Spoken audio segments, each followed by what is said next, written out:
Hey guys, welcome to the channel. As you see in the thumbnail, what if Naruto owned his harem company given by Minato? Before I start, please do support for more awesome content, and subscribe my channel and like this video. Go support and follow the tailed vegetable for writing that awesome fanfic, and also make sure to comment on this story. Link in the description. To the tune of 'Twas the night before Christmas, 'twas the night before Saturday, and all through the house, not a creature was stirring, not even a ninja was bored, and wanted to play. She decided to mess up the forthcoming day. With a dollop of lust, and a squeeze of delight, the tailed beast labored throughout the night. The work was completed, when morning was nigh. The QB sat back, and let out a sigh. At last, she lamented, my control I'll exert. This boy will become the world's biggest pervert. Saturday morning dawned, and the only sounds from Naruto's apartment were the usual snores, followed by thumps, followed by cries of pain, obscenities, and more thumps. Naruto was waking up. The first thump? He fell out of bed. The cry? He'd landed on his skull. Swearing, he stumbled into the bathroom, stubbed his toe, fell into the bath, and in his wriggling to escape the evil shower curtain of entanglement, he somehow had contrived to turn the shower on, full blast, and soak himself with ice-cold water. Man, today is just not my lucky day.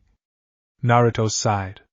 He'd passed his genin exam, pranked everyone in the village, and even developed an extremely inappropriate jutsu that once worked against Sarutobi Hiruzen, the third Hokage. Did the universe give him a break? No, it did not. Sighing, he opened his ramen cupboard, seeking to console himself in his favorite food. Alas, however, not a single cup of instant ramen stood within. In a manner reminiscent of Homer Simpson, he fell to his knees, raised his arms and eyes to the heavens, and weeping comically, howled, oh.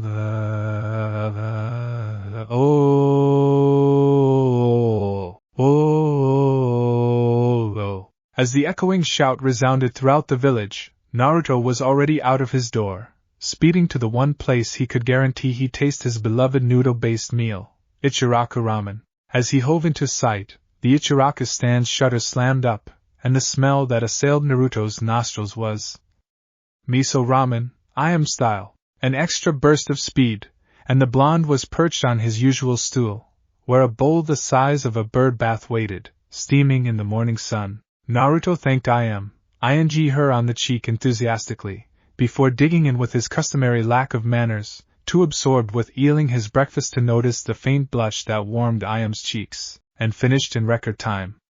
Thanks, I needed that, he said, placing a 10 ryo note on the counter, before adding another 5 1 ryo coins. A little extra, for such good food and prompt service, the boy added cheerfully, strolling in the direction of the mini-market, in search of provisions to stock his cupboards with. 1 hour, 27 minutes later, Naruto staggered out of the N-Mart, almost hidden under the weight of several bulging carrier bags. Unable to see where he was headed, he crashed into someone, and only held on to his groceries through sheer determination.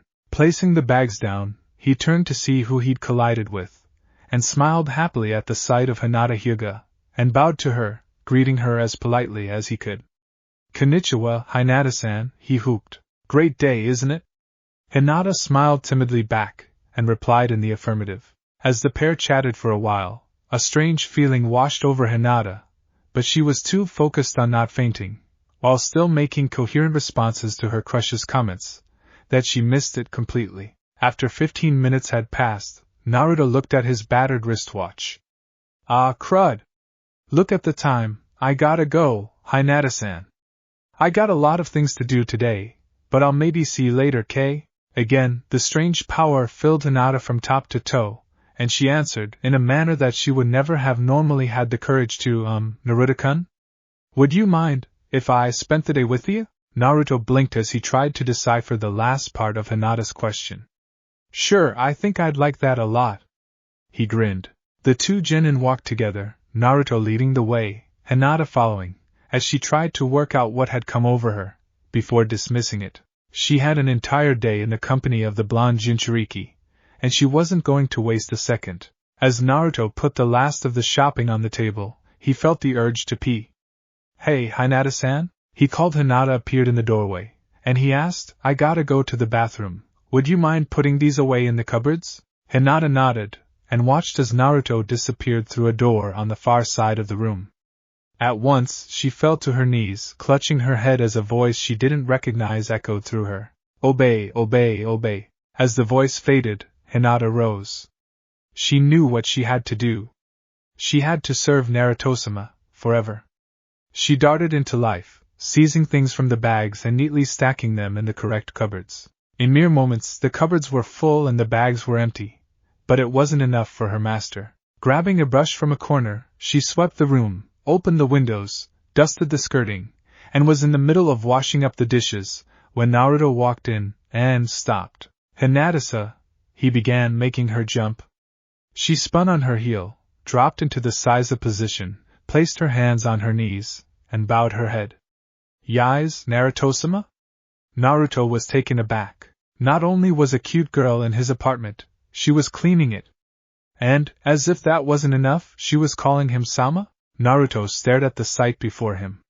The Hyuga princess, on her knees, in front of him, ready and willing to serve, was the sweetest thing he'd ever seen. Stand up, Hinata-san. Hinata stood up immediately. The words left his lips, but she admonished him. No, Naruto-sama, please, don't call me San. I am your slave, not your equal. Naruto stared again, eyes bugging out of his head. This was almost too much. His brain could not cope. His eyes lost their focus, rolled back in his head, and he crumpled to the floor. Naruto's mindscape. Your Naruto opened his eyes, and saw nothing. Hey, how about some light in here? He called. Instantly, a warm glow brightened the surrounding area, until Naruto could see he lay in a sewer? Where the hell is this place? I've never been here before, have I? This is no sewer, Kit. This is in fact your mind. As the deep, rumbling voice quieted, Naruto brought his hands up in a crane-style guard, and called out in challenge, Who's there? I'm telling ya, you don't know who you're messing with. The silence stretched, then the other voice returned, chuckling merrily. I didn't know who I'm messing with.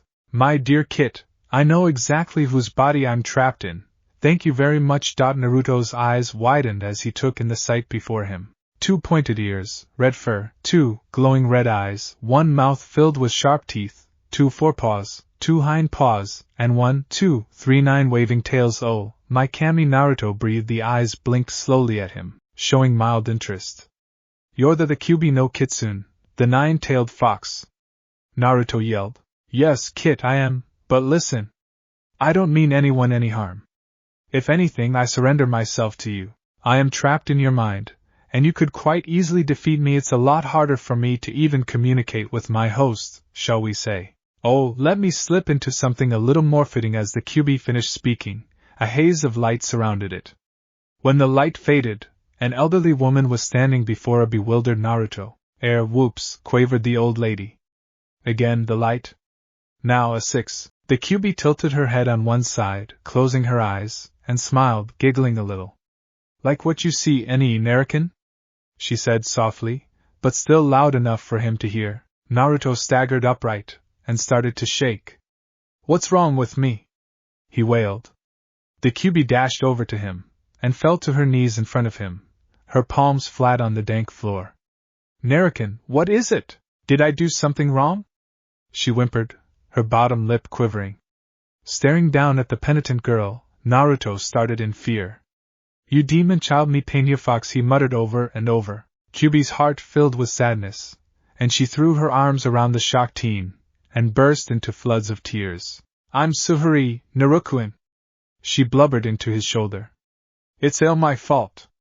Naruto's arms folded around the sobbing girl's back. Despite the fact that she was the Kyuubi, she was a crying girl right now, and Naruto never liked seeing anyone upset, even if they were the source of 16 years of pain and humiliation. He rocked the sobbing woman in his arms, and held her until her tears dried.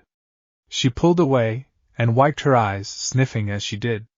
Narukin, she whispered, can you ever forgive me? Naruto looked at the being before him, and he didn't see the 9-tailed fox, the destroyer of the leaf. He didn't see an enemy. He saw a fragile, tender-hearted, open, loving girl, about his age, staring up at him with pleading eyes. Leaning over her, he knelt down, and ate her on the mouth, eliciting a startled squeak from her. "Does that answer your question?"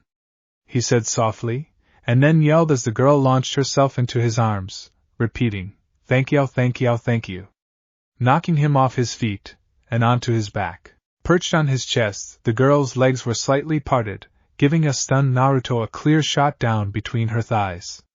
Kyubi?" he spluttered before she closed her legs, and smiled warmly at him. "No, Naruken. Call me by my name, Kurama." "Kurama, then. Can you explain what's going on?" "Hinata's been acting strange, calling me her master. Do you know why?" Kurama sat back, giving Naruto a good look at her tits. "As a matter of fact, I do. I'm the cause of the problem. You see, I'm in heat, and my hormones are going to affect the females around you, driving them to fulfill your every desire. In order for you to impregnating them is almost certain. Your stamina has also increased dramatically, meaning that you can now continue for hours without pause. I have given you my knowledge of all things UAL, although I myself am still a virgin. I got it from watching my previous host making love a lot. She was a crazed maniac. And one last thing. I offer myself to you, and have transferred a jutsu that a friend of mine invented, called the Rasengan, to you.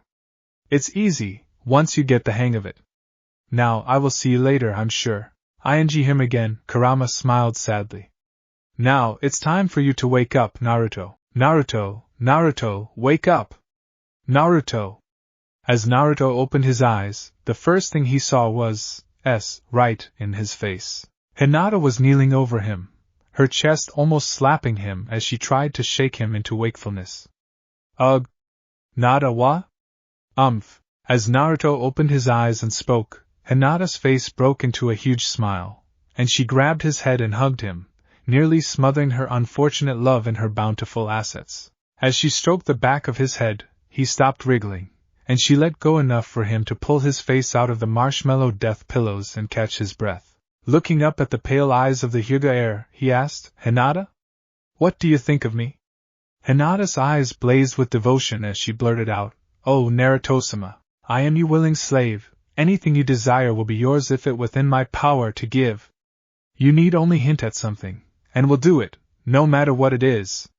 "Do you have an order for me, master?" Naruto fell back, and stared aghast at her, mind whirring. So, what Kurama-kun said was true, he thought, and struggled to his feet supported by his classmate and fell onto his couch, as she knelt before him, clearly expecting something. "Oh, tits!" Naruto exclaimed. Immediately he said it, he mentally face-bombed. The moment he'd spoken, Hinata had stood, reached down, grabbed the hem of her shirt, and pulled it off, exposing her large cups to her stunned master's gaze. With her customary blush in place, she murmured, "Is this how you like it, master?" Trying in vain to tear his gaze away from the white mountains in front of him, easily within reach, Naruto could not move. Finally, he stuttered, "Hinata, put your shirt back on, please."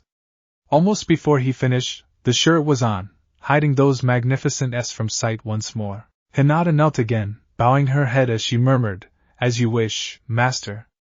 "I have a request to ask, master. Will you permit me to speak?" Naruto nodded, and Hinata raised her head, then continued, "It is time for me to make my bond oath with you. I will do this with you, if you will allow such an unworthy girl to serve you." Naruto pondered. He could say no, in which case, he would destroy Hinata's spirit, causing her to either die or attack him, or say yes, end up with a willing servant, a link to the Hyuga clan, and a skilled ally who would lay down her life to please him. He made his decision. "Hinata, I give you permission to speak your oath." The words rolled of his tongue, from somewhere deep in his psyche, and flowed out, setting the room trembling with power beyond comprehension. Hinata knelt in front of her master, speaking words that sang of long ago, far-away times in a darker past. "We are bound by wind's true breath to serve from now until my death. We are bound by will of fire. Betray my lord, and face my ire. We are bound by raging sea to be your slave eternally. We are bound by strength of earth. I will give your children birth. We are bound by lightning chain. Together now, complete again." Naruto felt the power in those words, and knew that if he accepted this oath, there would be no breaking it. This oath tied the intended targets' lives together, using ancient seals that no sage had ever unraveled. He opened his mouth, placed his hand, palm down, in front of Hinata, and recited, "Hinata of the clan Hyuga. I hear your oath, and accept it in its entirety. May our pact be honored in the old way. My hand, and then receive your reward." Hinata, face aglow with joy, bent her head, and placed her lips on Naruto's fingers, shuddering as a current of energy passed into her, then stood. Naruto raised his right hand, gathered a tiny portion of chakra, concentrated, and spoke. "Ultimate binding seal of heaven's light." Placing his hand on Hinata's neck, he fed the chakra into her, and watched carefully, as a mark appeared, darkening and becoming clearer. It took the shape of a spiral of words in the ancient tongue, with symbols denoting the 5 elements Hinata had called on, spaced evenly around it. A bolt of lightning. A curled wave. A cloud. A flame. A boulder. So you're telling me that, after you'd finished putting Percy in the playpen, hiding the pork sword, doing the horizontal tango, Anko emitted some white vapor, and Naruto drew it in. The third Hokage looked at the squirming pair, now both bright red. "I love embarrassing my adopted grandson," he thought to himself. He assumed his classic thinking pose, and waited for a minute to let the information sink in. "There is only one thing I can think of that might explain such a phenomenon," Sarutobi muttered finally. "What? What?" the nervous pair yelled. "Naruto, I have reason to believe that you have a bloodline limit," the third said with certainty. "It is an extremely rare and powerful ability, called the Tsukeke's no Kansei, or the white mist of control. It will allow you to control people's minds, making them agree to things they would normally not, or convincing them that you did not do something. This is all I know of such an unusual Kekkai Genkai, Genin Uzumaki Namikaze, and I will take time to research it. For now, do not mention this to anyone. I am classifying it as an rank secret." "Naruto!" Hinata called, as she hadn't seen either her master or Anko anywhere. The last she'd seen of them was when those two had gone to bed. Hinata had masturbated furiously to the screams and moans from her master's room. She shook her head rapidly. Now was not the time to get caught up in fantasy. She had to find him. As she hurried down the main stairs, she saw the front door open, and Anko came in, supporting a limp Naruto. She screamed, and ran to his side. "Heineken," he sighed, "I need some time to myself. Would you let me be for an hour or two? I have a lot to think about." She had agreed, and Naruto had disappeared out of the back door and away. He was still nearby, but his exact location was hard to discern. 4 hours and 15 minutes later, Anko and Hinata were walking through the extensive gardens, seemingly peaceful, but worry seethed in their hearts. They hadn't seen or heard from Naruto since morning, and it was nearly sundown. As they rounded the corner, Anko spotted an orange light spilling from an open doorway, accompanied by the sound of metal on metal. Creeping over to the door, they peeked in, to see Naruto, shirtless and sweaty, pounding away at a bar of glowing metal with his fist. He lifted it from its resting place on an anvil, and then plunged it back into the fire, forming a swallow hand sign and causing a gust of wind to wash over the flames, heating the metal from its yellow shine to a white glow. He lifted it from the forge, clinked it down on the anvil again, raised his right hand, and coated it with chakra. He began slamming his knuckles into the slab of ore, shaping it into an object that would have Tenten Higurashi, the weapons mistress of Konoha, drooling. Naruto was forging a sword, with nothing but fire and fist. A small pile of already finished weapons lay in a heap on his workbench, shining like ice. As he doused the blade in a stream of water he spat from his mouth, the gleam of heat died, leaving a sword blade that shimmered like ripples of water in the sunlight. Naruto's lips twitched in a faint smile, and he moved to a pile of wood and leather scraps. He selected a short piece of dark brown wood, and bored into it with a tiny rasengan, creating a thin tunnel, which he slid the tang of the blade into. With his hands he sealed the blade into the handle, before using strips of different colored leather to bind the handle. Red, yellow, blue, green, orange, over and over, Naruto plaited the strips into a grip that was as magnificent as the rest of the piece. He laid it on the pile of completed swords, and then started categorizing them. Swords went on the racks on the left-hand wall, Daggers and knives went into display cases along the right wall. Finally, there were only 2 pieces of weaponry lying on the bench. The one that Anko and Hinata had seen made, and another, hidden under a cloth. Naruto heaved a sigh, then started heading back to the forge. "You'd better come in, or you'll stand there all night," he called. Shocked that he noticed them, the 2 stepped gingerly into Naruto's forge room, and folded their hands in front of them. Naruto smiled at them gently. "Well, you found me," he commented, and then beckoned Hinata to him. She stepped up, and he picked up the sword he'd been making when they'd seen him first. "This is the Akahime no Konoha, the Red Princess of the Leaf. She is yours, and will come to you when you call. She is a fine sword, and will adjust to you over time." Handing Hinata a matching leathern saya, he picked up the item on the bench, covered in a white cloth. Striding over to Anko, he handed to her in the formal offering, 2 hands holding it out. When she took it, the fabric fell away to reveal a sword forged from black metal, which sucked all other light in. The edge was slightly curved, but still resembled Hinata's, except for the blade, which was a wave-edged blade, rippled like the sea. "This is the Kurohime no Konoha, the Black Princess of the Leaf. She is yours, and will come to you when you call. This is a sword unlike any other, for if you channel a little chakra," he nodded to Anko, "the blade will change to match your skills." As Anko channeled a drop of her chakra into the hilt, the blade turned into a snake, made of silver metal with rubies for eyes. Hinata copied Anko, and the blade changed to resemble a Chinese dragon, forged from living gold, with diamonds for the eyes.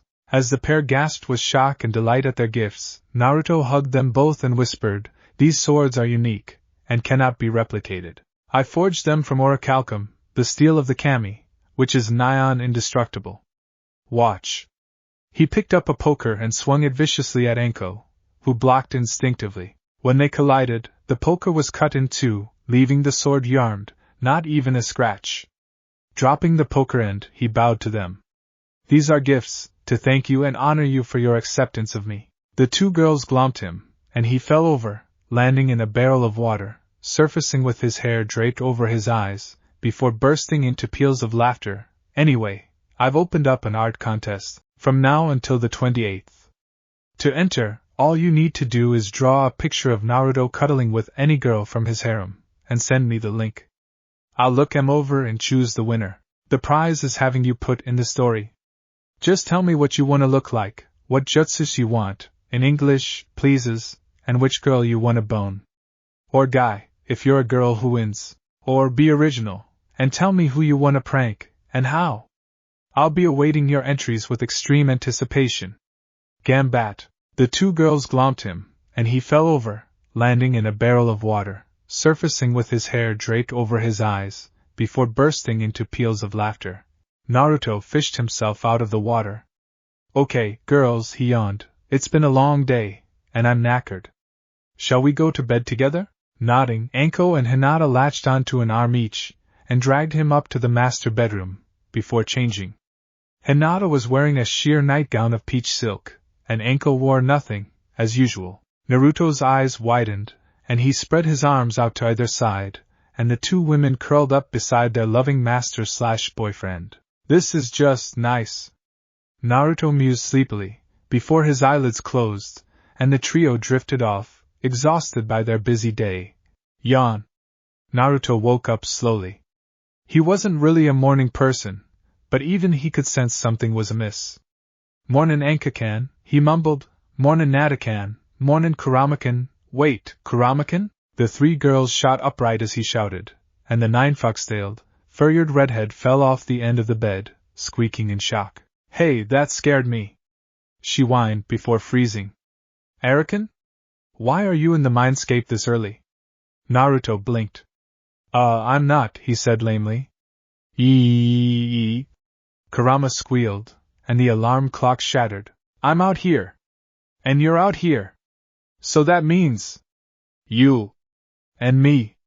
We can be together." Kurama babbled at high speed, and then threw herself onto Naruto and squeezed him tight, twisting her tails together, and draping them all over the bed. Naruto hugged her back, laughing happily. "Guys, this is Kurama-kan, she's my friend, and I hope you'll be friends with her too." he shouted. Anko and Hinata sweat dropped at the blonde ninja's antics, before staring at their new guest. 9 tails. Anko tailed off, looking shell-shocked. Fox ears, added Hinata. Naruto! Get away, she's dangerous! They yelled, drawing kunai from nowhere. Nata-kan, Anka-kan, put those kunai away! Naruto lunged between the two girls, standing between them and a cowering Kurama, flinging his arms out to the sides, but too late. The kunai were already in motion, and they hit the young genin. Hinata's kunai plunged into his left thigh, Anko's pierced his right lung. Naruto! Kurama screamed, and lunged to catch him before he hit the ground.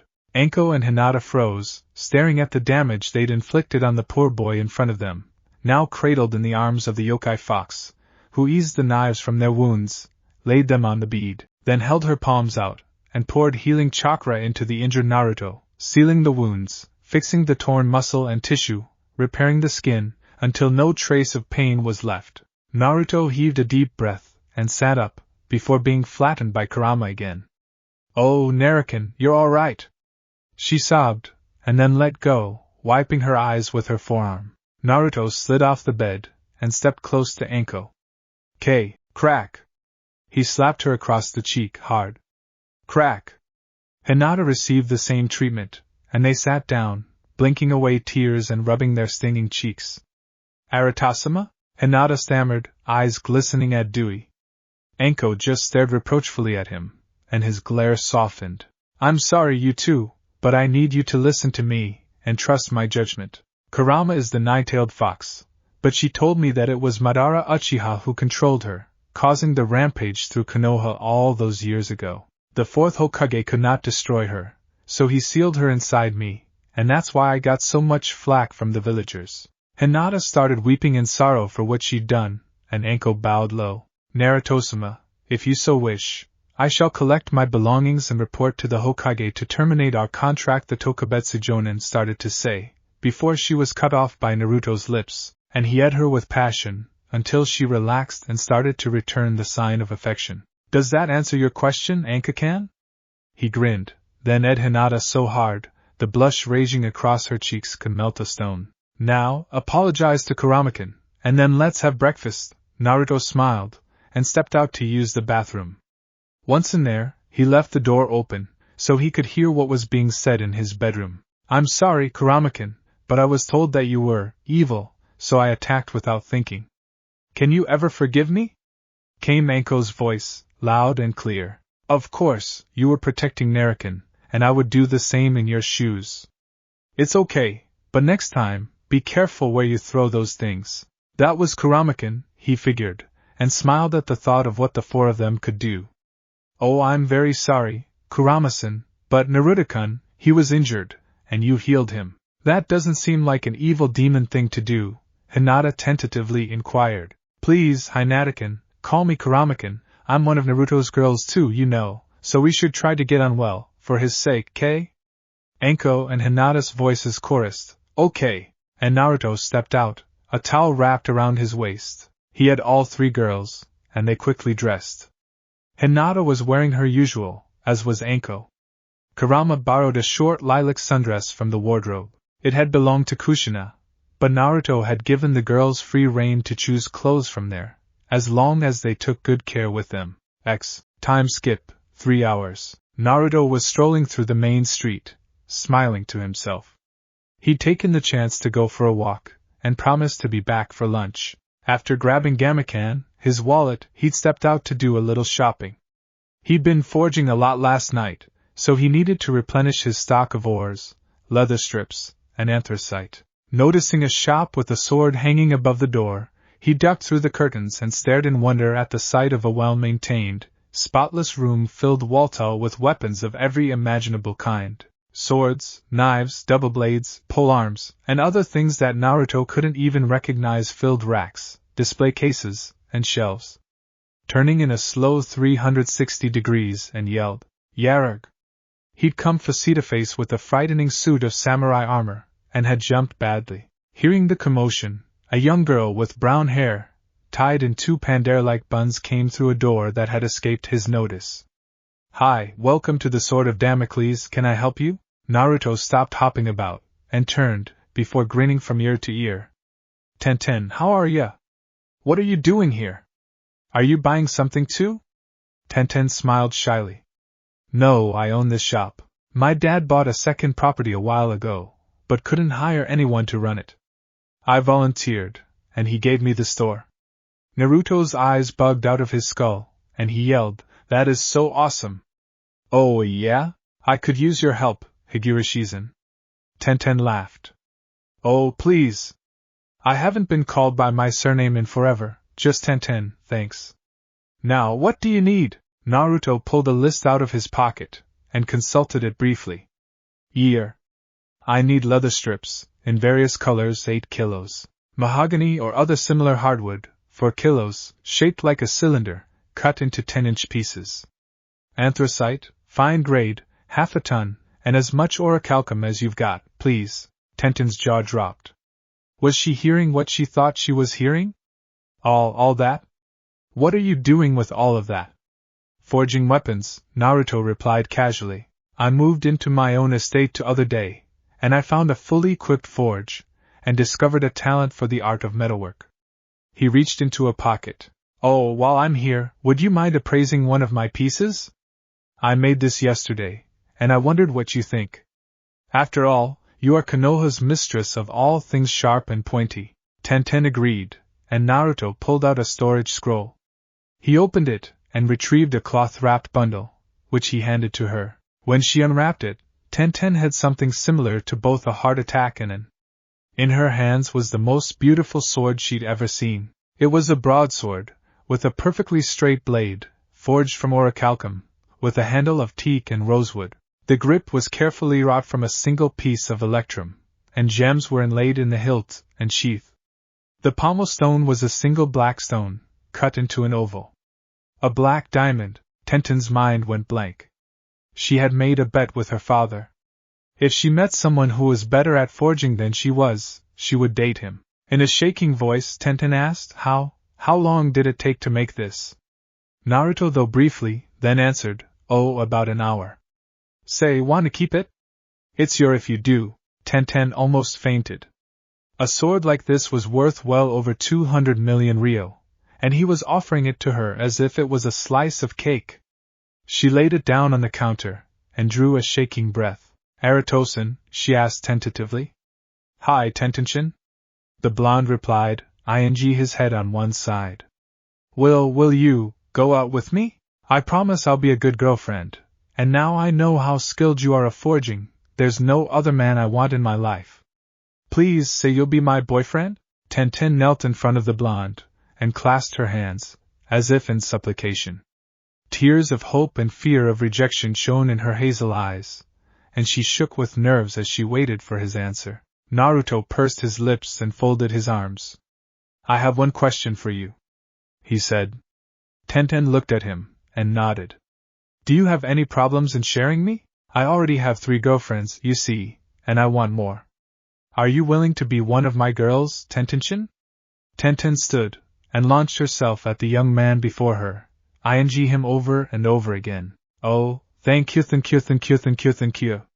She murmured between yes. Laughing, Naruto wrapped his arms around her waist and spun around, until they were both dizzy and gasping for breath. Staring into her eyes, Naruto whispered, I love you, Ten-chan, and their lips connected, so gently, but inside Tenten's heart was soaring. She had found her place, and it was in Naruto's arms, and she was more than happy to stay there. Phew, that was a heck of a chapter. More fluff, a little pain, and a new girlfriend for our blonde hero. Next chapter, Jiraiya catches wind of our new stud, and tries to muscle in on the action. Can Naruto survive an encounter with the kami of perverts without becoming one? Will Naruto go crazy from fear when the girls deal with synced periods?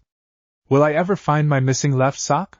Laughing, Naruto wrapped his arms around her waist and spun around, until they were both dizzy and gasping for breath. Staring into her eyes, Naruto whispered, I love you, Ten-chan, and their lips connected, so gently, but inside Tenten's heart was soaring. She had found her place, and it was in Naruto's arms, and she was more than happy to stay there. Naruto had been busy during the last month, He'd had to spend his money a little more economically than he had previously. After all, he had Anko, Hinata, Kurama and Tenten living with him, so he'd been forced to lay off the ramen. But with 4 girls more than willing to cook the most delicious food, he wasn't too upset with that. Besides, when Neji had turned up at the door looking for him, he was convinced the pessimistic boy was about to neuter him with the gentle fist. But Neji had instead issued a challenge. "I will be your opponent in the upcoming Chunin exams in 6 months, he monotoned, and I wish to make a wager with you. If I win, you will release Hinata-sama and never speak to her again. If you win, I shall train you in as much of the gentle fist as I can, and shall become your bodyguard. Do we have a deal?" Naruto had agreed, but kept quiet the fact that Hinata had already begun teaching him the art, and that his bloodline worked as well as the Byakugan did, with almost the same effect. Instead of seeing the tenketsu, Naruto's bloodline allowed him to see the pleasure and pain points in the human body, and the gentle fist was perfect for activating them. Naruto smiled, and a trickle of blood ran out of his nose when he remembered the times he'd used the pleasure points to bring his girls to screaming yes. But Tenten had never joined them in bed. They made out, of course, and Naruto had often felt her up, but Tenten had said she just wasn't ready. But they could make love on her 17th birthday, which was the 9th of March, next year. As Naruto trained his bloodline and gentle fist, changing the style into a new taijutsu he called pressure fist, a pair of mysterious figures arrived at the gates of Konoha, rousing Izumo and Kotetsu, the eternal Chunin, from their dozing. "Toad Sage," the two said in unison, a particularly useless skill they'd spent hours practicing. They quickly stamped out 2 passes, and opened the leaf gate, ushering the 2 shrouded men inside. "Well, Sensei, we're finally here," the shorter cloaked figure said to the larger. "Are the girls really as beautiful as you say? Now, Hensuke, has your master ever led you astray?" Hensuke pondered for a second, and then nodded. "Yup, all the time, boss. In fact, you still owe me that 60 ryo. Jiraiya winced at the memory, and then shook his head. "Enough of the pointless blabbing. Let's get some research done. I need to get the next issue of Makeout Paradise on the market as soon as possible." The 2 mysterious shadows hurried down an alley, and disappeared. Elsewhere, Naruto woke with a feeling of foreboding. "I sense a strange chakra, strange and pervy." The day of the Chunin exams, Naruto spent the next 5.5 months training his speed, until he could outstrip Neji in a flat race. The new taijutsu that he perfected had evolved into 3 sub-styles. The first, he named Ascension, and using his bloodline, his eyes turned a hot pink and glowed. He could then see the pleasure centers of the human body, and used the gentle fist to strike them precisely, charging his fingertips with chakra to inflict more pleasure. The opposite side of the technique was dubbed Cataclysm, and inflicted horrific pain on the target. Naruto's eyes shone a sickly yellow when he activated this style, and could even kill with a few well-placed blows to the ribs and stomach. The final and most deadly of the Yoli Trinity was known as the Overload, and took on the aspects of both previous sub-styles. Naruto's left hand and eye glowed pink, and his right hand and eye turned yellow. The power behind these strikes could utterly burn out the pleasure and pain centers and leave his opponent a charred wreck, incapable of even breathing on their own anymore. Naruto had sworn never to use the Overload fist on someone unless his life was in danger. The other 2 styles, however, were free to use at will. Naruto had asked Rock Lee for a little help with his gentle fist-like style, and Lee had willingly agreed, loudly proclaiming that Waiosage. The fires of youth burn brightly in your heart, Naruto-san, and after an intense 3-hour-long spar, the 2 had become firm friends. Naruto had invited Lee over, and had slapped a piece of paper on his shoulder when he arrived. "What's this paper you have stuck to me, my youthful friend?" Lee asked, and nearly fainted when Naruto told him, "It's a seal that will allow you to use your chakra, Lee. Consider it my thanks for earlier." Lee concentrated, and suddenly a blue light flared around his fists, and then brightened. "Waiosage, Naruto-san. I have finally begun my journey down the true path of the ninja," Lee yelled with delight, before hugging Naruto and dashing off to show Geizensei. Now, Naruto was preparing to take on the pride of the Hyuga, Neji himself. The 2 met in the arena, and Gekahate raised his hand. The match begun, and the ninja proctor leapt aside as the 2 young shinobi charged at each other, chakra flaring and swirling as they tried to outmatch the other. Naruto put his hands together, flashed through some signs, and yelled, "Shadow Clone Jutsu!" 4 shadow clones popped into existence, and they all drew kunai before dashing straight at the bored-looking Hyuga. Neji blurred into motion, dispatching 2 of the clones in a single move. The other 2 clones pulled back, and then lunged again, flipping over Neji's head and landing behind him. The first clone slashed diagonally with the kunai, but Neji hopped over the blade and kicked the clone in the face, knocking it into the second clone and dispelling them both. Landing on the sandy arena floor, Neji bowed slightly. "A good tactic, but I was destined to defeat you. No one can change their fate, my young opponent." Naruto simply grinned, before creating 20 more shadow clones and sent the entire wave charging after the white-eyed teen. Neji leapt into the air, spinning like a top, and kicked 3 clones out of the fight. 2 more swiftly followed, and they poofed away. With a quarter of his clones gone, Naruto charged in himself, hanging back to keep out of Neji's range. Neji, on the other hand, had gentle fist-styled another 6, using his Byakugan to destroy the grinning blonde pests. Finally growing bored with beating up clones, Neji sprinted straight at the original Naruto, striking him several times in quick succession, and the blonde sputtered up a string of blood. "Naruto!" Anko yelled, staring at her boyfriend in shock. Beside her, Tenten and Hinata were close to tears. "Naruto!" whimpered Hinata, and Tenten put her arms around the sniffling brunette.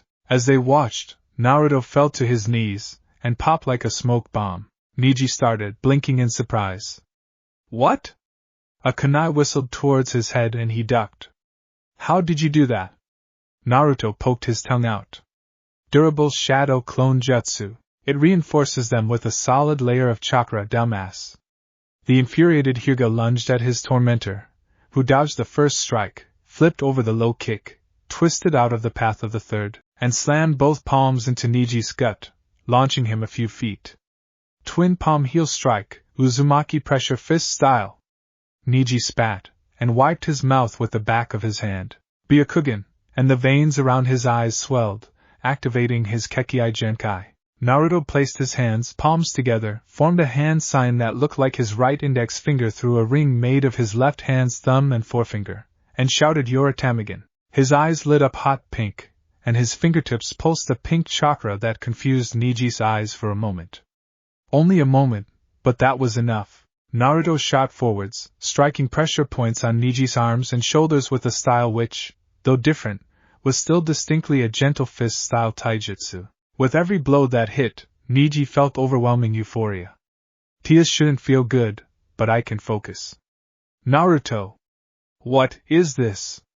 Naruto sniggered, and replied, 8 trigrams 64 palms, ascension style. His eyes changed color, from hot pink to rusty yellow. "Now try this." 8 trigrams 64 palms, cataclysm style. He performed the same move again, but this time, where there had been a fuzzy feeling of warmth, now all that Neji felt was excruciating pain. "Erguergarg, Kami, this hurts," he screamed, sinking to his knees. It felt like his soul had been torn out, fed into a mincer, and then doused in vinegar and acid before being fried. Hate Geku, the proctor, reappeared, checked Neji over, and then held up one hand. "The winner of the fight between Neji Hyuga and Naruto Uzumaki is Naruto." The crowd were stunned. But Anko, Hinata and Tenten were cheering, as was the third Hokage, Iruka Sensei, and the ramen pair, Ayame and Tsuchi Ichiraku. Naruto helped Neji up, and hit a few more points, freeing him from the constant torture. Neji bowed, and said, "I have lost. I will honor our bargain. Hinata-sama is your woman, and I am your humble servant." Naruto shook his head. "No, you are not my humble anything. You are my new friend, and you fought well, Hyuga Neji. In fact, Hinata-kun started teaching me the gentle fist, and I shaped it to fit my pleasure-pain eye, my bloodline limit. Your Byakugan allows you to see my Tenketsu, whereas my Yoritamigan allows me to see the pleasure and pain receptors of the human body, and activate them with the gentle fist." From the stands, a pair of figures, the same ones from earlier, to be precise, watched the blonde with avid interest. "He fights like the Hyuga, but is not a Hyuga himself? I may have to meet this boy soon, the white-haired man mused. I'll draw him out, then you can talk, Jiraiya-sensei, said Hensuke. Yes, you do that, young Kurikoa, and then we'll see what he really can do. As the dust cleared and the third Hokage stood, there was not a sound to be heard. He cleared his throat, and then made a few hand signs: ox, tiger, rat, and snake. His voice, magnified by the jutsu, echoed around the arena. That was an impressive battle, young genin. I must say that you both possessed the will of fire and spades, but due to unexpected circumstances, there can only be one outcome of this match. The new Chunin of the Leaf Village, Naruto Uzumaki, and Neji Hyuga. Neji, you earned your Chunin rank for knowing when to surrender, a trait that more people could learn to develop, and for understanding when you are hopelessly outmatched. I already knew Naruto was much stronger than many here give him credit for. And Naruto, you earned your Chunin rank by winning the match, yet causing no permanent damage, and proved to all your fighting spirit. You not only won the match, but bore no grudge, instead extending the hand of friendship. Congratulations, Chunin! Sarutobi clapped, and the sound rang, before Irika, Anko, Hinata, Lee Guy, Iam, Tuchi, and Tenten burst into applause, whooping, cheering, and generally carrying on. The rest of the audience sat there shocked, but Naruto grabbed Neji's wrist and raised their clasped hands together, saluting their friends and family, and Neji smiled for the first time in years, a slow, genuine, happy smile, before shouting, "We did it, Naruto! We both made Chunin!" And hugging the blonde affectionately, Naruto slapped his new friend on the back, and then the two high-fived, before bursting into howls of laughter. As the two came back onto the stands, they were mobbed by Naruto's girlfriends and supporters, and Hinata hugged the pair, sobbing happily. Tenten and Anko planted ES on Naruto's cheeks, and Irika hugged his former student with pride. Neji received many hugs and slaps on the back from Guy and Lee, who had cheered for both youngsters, and made sure that they hadn't shouted youth all the damn time. Tuchi and Iam invited the whole party back to the Ichiraku ramen stand for ramen, the house. Naruto crouched down and covered his face with his hands. When he looked up, tears shone on his cheeks, and he whispered, "This is the best day of my life." Everyone crowded around the crying boy, and he ended up in an enormous group hug, and he started to smile through his tears, before flinging his arms around his girls and leading the charge to the noodle bar. Sarutobi watched all this from a distance, before announcing, "The next match will be held tomorrow at 10 o'clock, and will feature Sasuke, Uchiha, and Gaara of the Sand." As the night fell, Naruto lay in bed with his four lovely girls, Tenten and Kurama on his left, and Hinata and Anko on his right. His new Chunin jacket hung on the back of his door, and he was full of delicious ramen. He'd managed to make an appointment with the Hokage for 8 in the morning, and slowly, his eyes closed. Naruto arrived at Sarutobi's office just before the agreed time, and saw him hard at work, filling in paperwork. The Hokage smiled when he saw Naruto, and asked, "What can I do for you, then, Naruto?"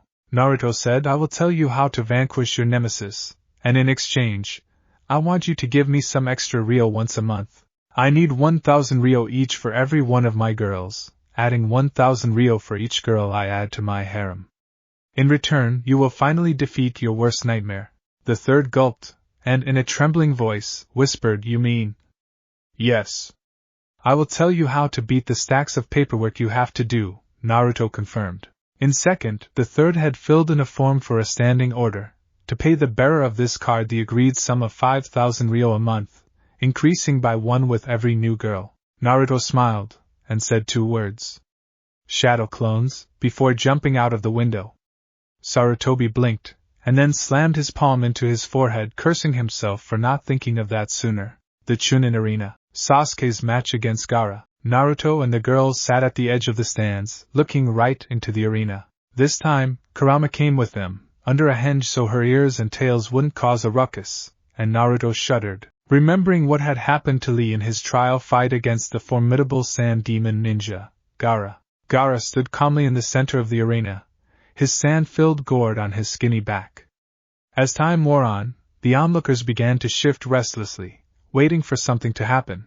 Just as Hate Geku was preparing to announce the Uchiha's failure to show, and thus his forfeiture, a strong wind swirled up, and Kakashi Sensei and Sasuke stood there, a few feet from the Tsunin. The two stood there, staring at each other for a full 5 minutes, sizing each other up.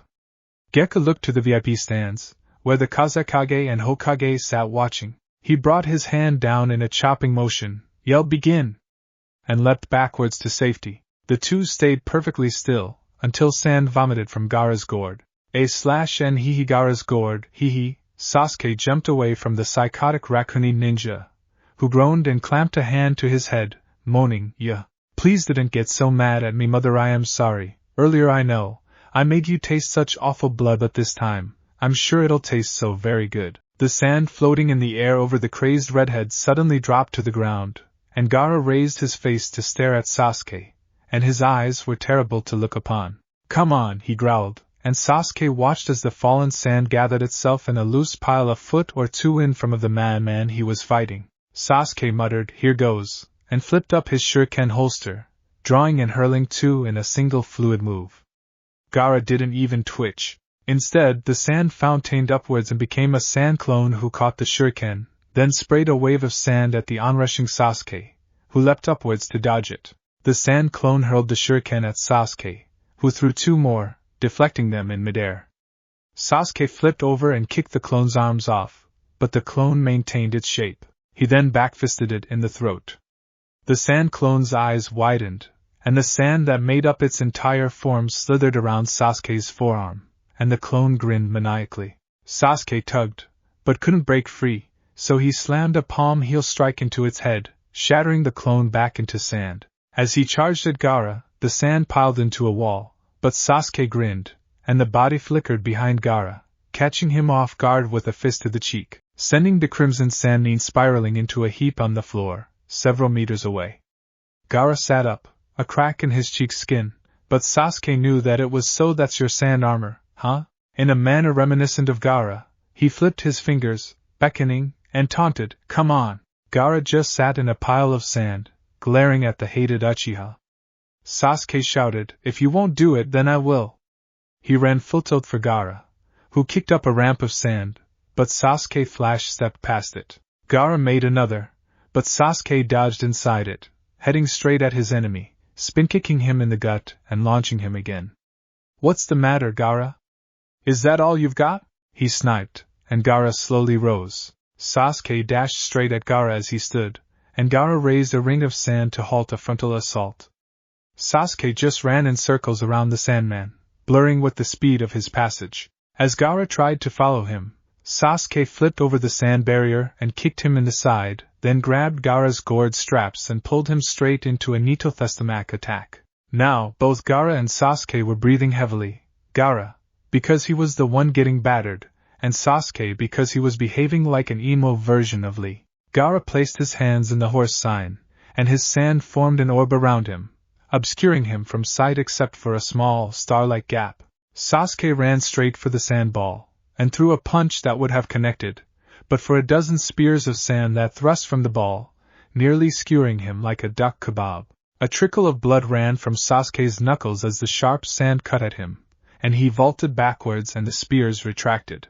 Another trickle of blood dribbled from his leg, and his Sharingan was eating into his chakra reserves with alarming speed. As Sasuke watched, a vortex of sand formed in the air above the sand machi, come on! Gaara's sand ball looks like a machi dumpling, and slowly formed an eye in the air. Sasuke used the back of his right fist to wipe the blood from his cheek, and flared into motion, throwing a trio of kunai which bounced off, flash-stepping above and lashing out and hitting the sand ball, all the while dodging the sand spears and listening to Gaara's foreign babbling. The spears chased Sasuke around the arena, and forced him to flip and twirl like a manic-depressive ballerina until he backed off. Glaring at the sandy blob, Sasuke unclipped one of the bands around his left forearm. He backflipped several times, skating straight up the arena wall and crouching there with the tree-walking technique, quickly forming a short string of hand signs, placing his palm parallel to the wall. Corposant started flickering and surging around his palm, and he poured more chakra into his hand, increasing the power of the attack he was forming, and the amount of electricity along with it. Sasuke swung his lightning-filled left hand back, carving a path in the wall's surface, and hurtled down the wall, accompanied by the sound of hundreds of chirping avian things. As he plummeted, he left a trail marking his path in the wall, and kept running when he hit the bottom, heading straight for Gaara's sand ball. Dodging the spikes, he slammed his left palm into the surface of the orb, yelling, "Chidori!" 1,000 birds. Naruto bolted upright, staring in shock and a little fear at Sasuke's jutsu, knowing that it was of an almost unmatched power. An rank assassination jutsu, it was only to be used in the direst of circumstances. What the hell is Kakashi-sensei thinking, teaching something like that to that duck-haired emo? He was jolted from his distraction when an ear-splitting howl burst from the ball of sand. Blood! It's my blood! Sasuke struggled, but his arm was stuck in the sand ball.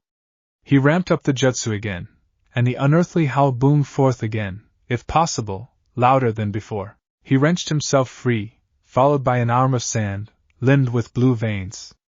The arm flailed about, then drew back into the sand ball, leaving a perfect circle in the side of it. An eerie, echoing growl that sounded like nothing human emanated from the hole. Ha! Cracks formed on the surface of Gaara's sand prison, and it started to disintegrate, revealing Gaara, panting and clutching a bloody shoulder. His eyes were wild and bloodshot, with that 1,000-yard stare common in shinobi war veterans. Meanwhile, on the stands, people started to fall asleep, even the genin and a few chunin. Naruto's eyes felt heavy, and he started to droop in his seat, but Kurama, who was unaffected, jabbed a finger into his side and gave him a small shock with her chakra, before doing it to the other girls, rousing them from sleep. As they woke, ninja from the village hidden in the sound leapt the walls, preparing to strike. Naruto and his girls could only stare in shock at the phalanx of enemy ninja descending on Konoha. "Look at them all," whispered Hinata, and Tenten patted her on the shoulder. "It's all right, Heineken, we have our swords, and we have Naruto," she said, pulling the Shirohime, the broadsword Naruto gave her when they started making out in her shop, remember? And flourishing it. Hinata nodded, and Anko pulled her wave-edged katana Kurohime from its saya. Hinata drew the Akihime, and Kurama pulled out a double-headed Naginata, the Aohime. The four of them dropped into a stance that surrounded Naruto on all sides, and they chorused, "Four-sided blade princess guard." Naruto smiled, and then leapt straight up, clinging to the wall with his chakra. "Right, now let's open up a six-pack of papas on these holes." The 5-man battle force started heading for the exit, to see if they could help, but a scream came from the other direction. "Oh, help me, please! Somobody, anybody, help me!" The group turned to see Sakura cradling an unconscious Ino, with Choji and Shino trying to hold off a dozen Chunin-level Sannin. Naruto sighed, and turned back. "Girls, I don't like Sakura at all, but we can't leave her to die. Let's go." As they took in his words, he flash-stepped up to the ninja about to skewer Ino and Sakura with a two-pronged spear, and decapitated him with a blade he pulled from a seal on his belt. His sword shimmered with white flames, and drops of molten light spilled from the edge. The tsuba had the kanji for honor and strength engraved on it. "Wildfire cutter, Redux," he said, and the blade flickered out of existence. Ino shuddered, and opened her eyes. "Naruto? Did you save us?" she asked, and Naruto nodded, for once not sporting his shy-teething grin, looking mature, and stronger than anyone gave him credit for. While Naruto was busy playing the hero, Hinata lashed out, cutting through the guard of one of the Odanin, dropping him in a heap as she ran him through. Anko whooped like a siren as she slashed down another 3 in single stroke, and Tenten was counting out the times she'd blocked a strike that would have killed her, toying with her 4th opponent. Slicing through another of his kunai, she stabbed towards High Head but instead dropped the tip and took him in the stomach. The other 4 were surrounding the motionless Kurama, waiting for her to stop spinning her bladed staff.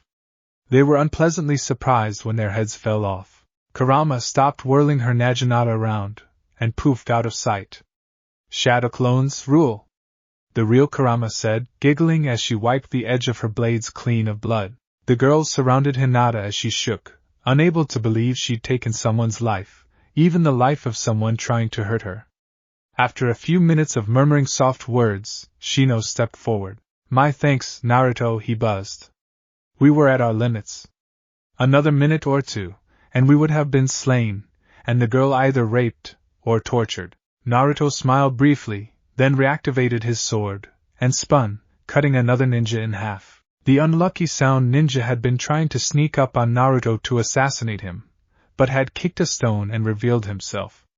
Naruto powered down his light katana and ordered, "Form up, Shino and Choji. We need your help. My team and I will head to the Hokage and do what we can to assist him. I want you to try and rescue as many civilians as you can. Here, take a few shadow clones with you, they'll take orders from you, and they can fight as well as I can." Naruto performed the jutsu, and 8 clones stood before him. They saluted, and then followed after Shino, who split the force in 2, 4 with him, and 4 with Choji. Ino and Sakura headed for the shinobi shelters in the lower town. They both knew they wouldn't be anything other than a liability. "Orochimaru!" bellowed the third Hokage, glaring at the Kazekage through aged eyes. "Why are you doing this? Where is the real Kazekage? Speak!" Orochimaru grinned, his long tongue sliming between his pale, slug-like lips. My. How long it has been since we came face-to-face like this, isn't it, sensei? How have you been? Old? Me, I'm getting younger by the day." Saying this, Orochimaru reached up and pulled at the face he wore, the likeness of the Kazekage of Suna. As he tugged, the skin tore away, and the original Orochimaru peeled out of it, like a bug from a cocoon. He continued, "As for the Kazekage, he's dead. I ambushed him just on the border of the Land of Fire, killed him, and took his skin for my own. For all intents and purposes, I am the Kazekage." Sarutobi's eyes widened upon hearing of his old friend's death, and he shook with rage he hadn't felt in decades. "Orochimaru, I should have killed you myself, but I entrusted Jiraiya with doing so." Evidently, he could not strike down the beast he once called friend. Sarutobi shrugged off his robes, and stood in tight-fitting ninja battlewear, and formed a few hand signs. He bit his thumb, and blood welled. "Kuchios no Jutsu." An ancient monkey snapped into existence beside him, and growled at the snake Sannin opposite. "Well, old friend," the monkey intoned, "it looks as though our final battle together approaches." Sarutobi nodded solemnly. "You're right, Enma. I have need of your strength one last time. And glad I am to give it, my old ally." Enma smiled in a parody of happiness. They both knew that today, one or the other would die. Naruto arrived at the Hokage's location, and immediately noticed 4 ANBU creating a barrier around it. Other ANBU operatives were already clustered around the blue force field, but none was trying to break in. Naruto landed next to the ANBU leader, followed by his women, and asked, "What's the sitch?" The ANBU replied, "Naruto? It seems the Hokage is inside this barrier, but none of our jutsu can break through. Furthermore, anyone who touched it disintegrates."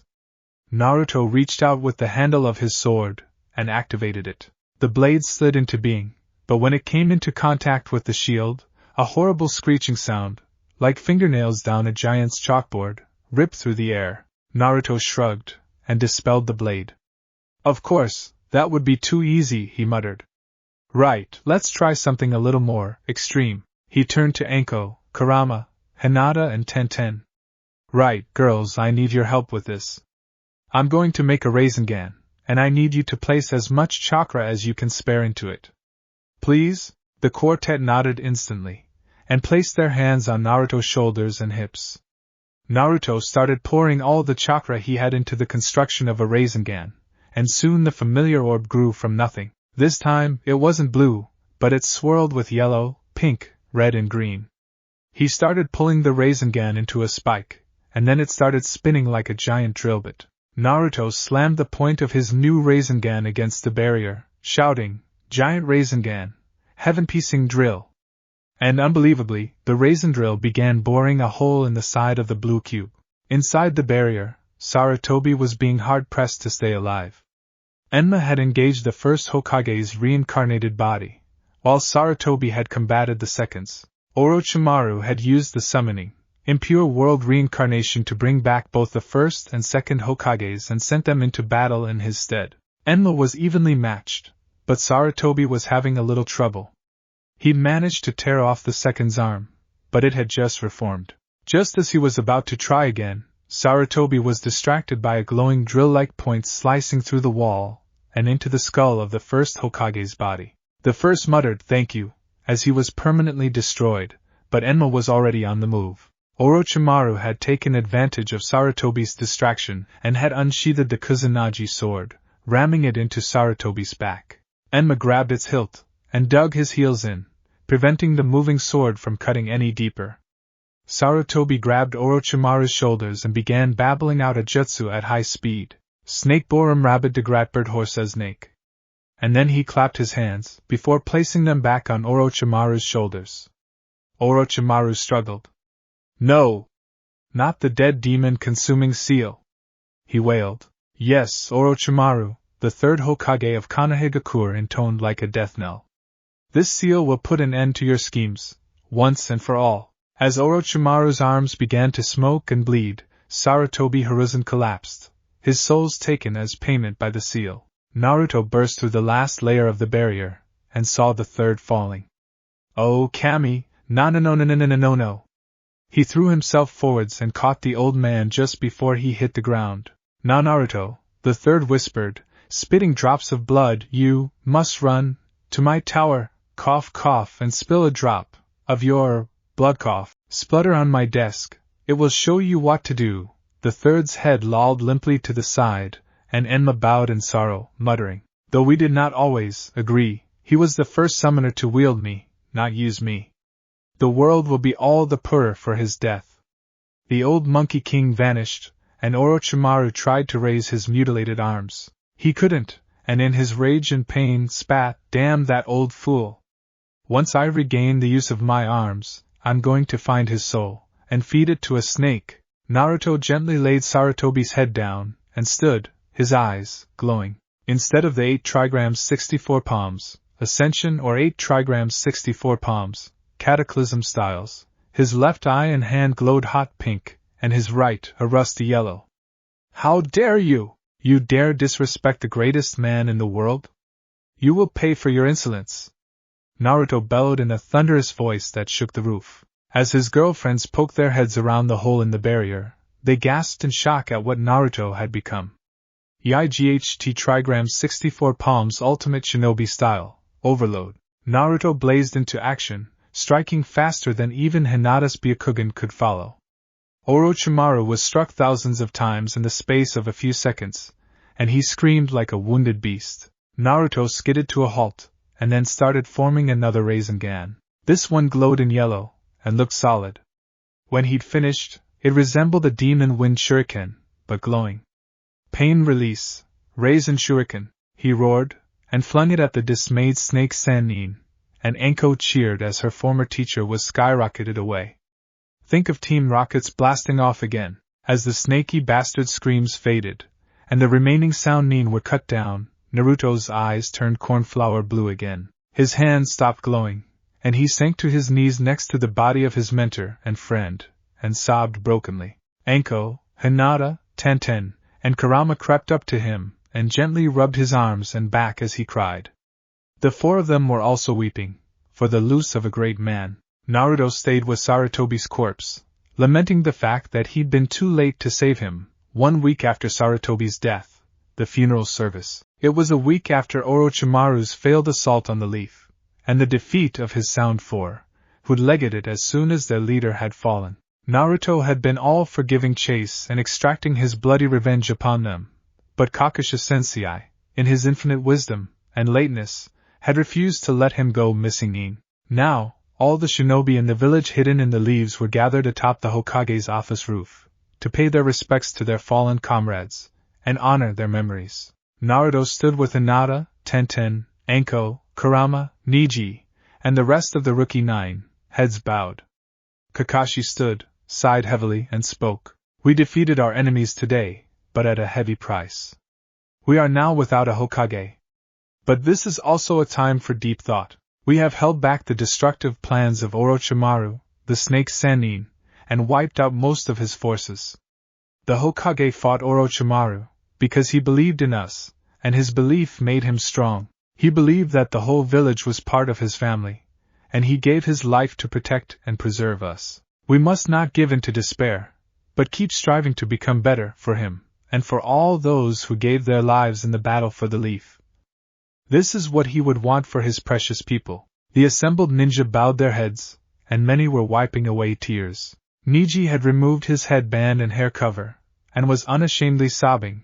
Hinata was clinging to Naruto as they both cried, and Anko was huddled down, comforting Tenten, both of whom had tears flowing down their cheeks. Kurama, who had actually spent a bit of time with the Hokage, when Kushina had been her host, was also weeping softly. As the funeral concluded, the villagers drifted away in small group and singly, to reflect on their grief, and pay their respects privately. Naruto gently separated from Hinata, and stood next to Neji. Neji looked sidelong at him, and said, I just can't believe it. The Hokage dead? We are now weaker than we have ever been, and spiritually poorer, too. Sarutobi-sama was the best man in this village, and he knew it. But he was a humble man, brave, proud to be a ninja of the Leaf Village. I just don't know what we'll do without him. He saw that Naruto was fidgeting, and was about to look away, until he noticed Naruto's chakra flaring slightly. Before he could move, Naruto finished his hand signs and pressed the tip of his index finger to Neji's forehead, directly in the center of the caged bird's seal, applying a scrap of paper with a sealing circle on it to the mark. Singless seal. Caged bird's destruction. Naruto yelled, and the seal disintegrated, peeling away in shards. Neji stood there stunned. What did you do, Naruto? Neji whispered. Naruto gave him a sad smile. Neji, you're free. I spoke to Haishasama, and explained the bet we had, and he agreed to let you join my clan, the Namikaze. You are no longer bound by the caged bird. Instead, you are now a main house member, and my brother in name, if not in blood. Welcome to the family, Neji. Neji could only blink, before falling to one knee. You have given me the greatest gift anyone could ever give, my freedom. Bowing, he stood, and grasped Naruto by the shoulders, before pulling him in for a hug. If you ever need anything, just ask. Naruto patted Neji on the back, and said, well, the Hokage told me that he'd left something for me in his desk. Let's go see what it is, shall we? Neji nodded, and placed his high-tie back on his brow, but discarding the headcloth. He had no need for it now. Hokage's office. Naruto opened the door, and walked straight to the desk, Neji in tow. He looked furtively around, and then pulled out a kunai, slicing the ball of his thumb open. A thin stream of ruby-red blood dripped on the desk, and a seal shimmered for a second, before raising the top of the desk in a smooth, automated motion. Inside the desk, there lay a bundle of cloth that Neji recognized immediately. That's the fourth Hokage's cloak. Naruto picked it up, and put it on, turning to Neji and posing. How do I look in my father's cloak? Neji's jaw dropped. Your father? Yumina the Fourth is your dad? Naruto smiled and nodded. Didn't you know his surname was Namikaze, until he married my mom? Neji shook his head in wonder. Just who are you, Naruto Uzumaki Namikaze? He thought, then reached in and pulled out a pair of scrolls. Hey Naruto, this scroll is a CRA scroll. Naruto looked over. CRA? You mean that shinobi group from Era no Sato? Neji shook his head in amusement. No, Naruto, CRA, not IRA. This scroll is the Clan Restoration Act, and it allows you to take multiple wives. You've been given a triple clan restoration dispensation. You are hereby tasked with the revival of 3 clans, the Uzumaki, the Namikaze, and the Senju. Neji put the CRA scroll down, and handed the other to his friend. Naruto opened it, and gasped. Wow! Neji peered over his shoulder, and his eyes bulged. This is the Harem, they chorused. As they finished shouting, a voice called, Who's there? You're trespassing in the Hokage's office. Oh shit! Naruto slid the desktop down, and grabbed the stuff he'd removed, sealing them in a scroll, and jumping out the back window, followed by Neji. A moment later, the door opened, and Asuma looked through, saw no one, and shrugged. Must have been my imagination, he mused, shutting the door. Namikaze compound. Naruto unsealed the cloak and scrolls, laying them out in the library, before picking up the Harem scroll. Another of my father's secret jutsu. He licked his lips at the thought of his dad's awesome techniques, before unfurling the parchment. A single piece of paper fell from the scroll, and Naruto caught it, lifting it to his eyes. Dear son, the note read, if you're reading this, then that means I'm dead, and that kinda sucks. I'm sorry I never got to spend time with you, but I didn't really get the chance. I mean, giant angry fox spirit, people dying, the Leaf Village on the verge of destruction, makes quite hard to do any father-son bonding. Unless you like that sort of thing.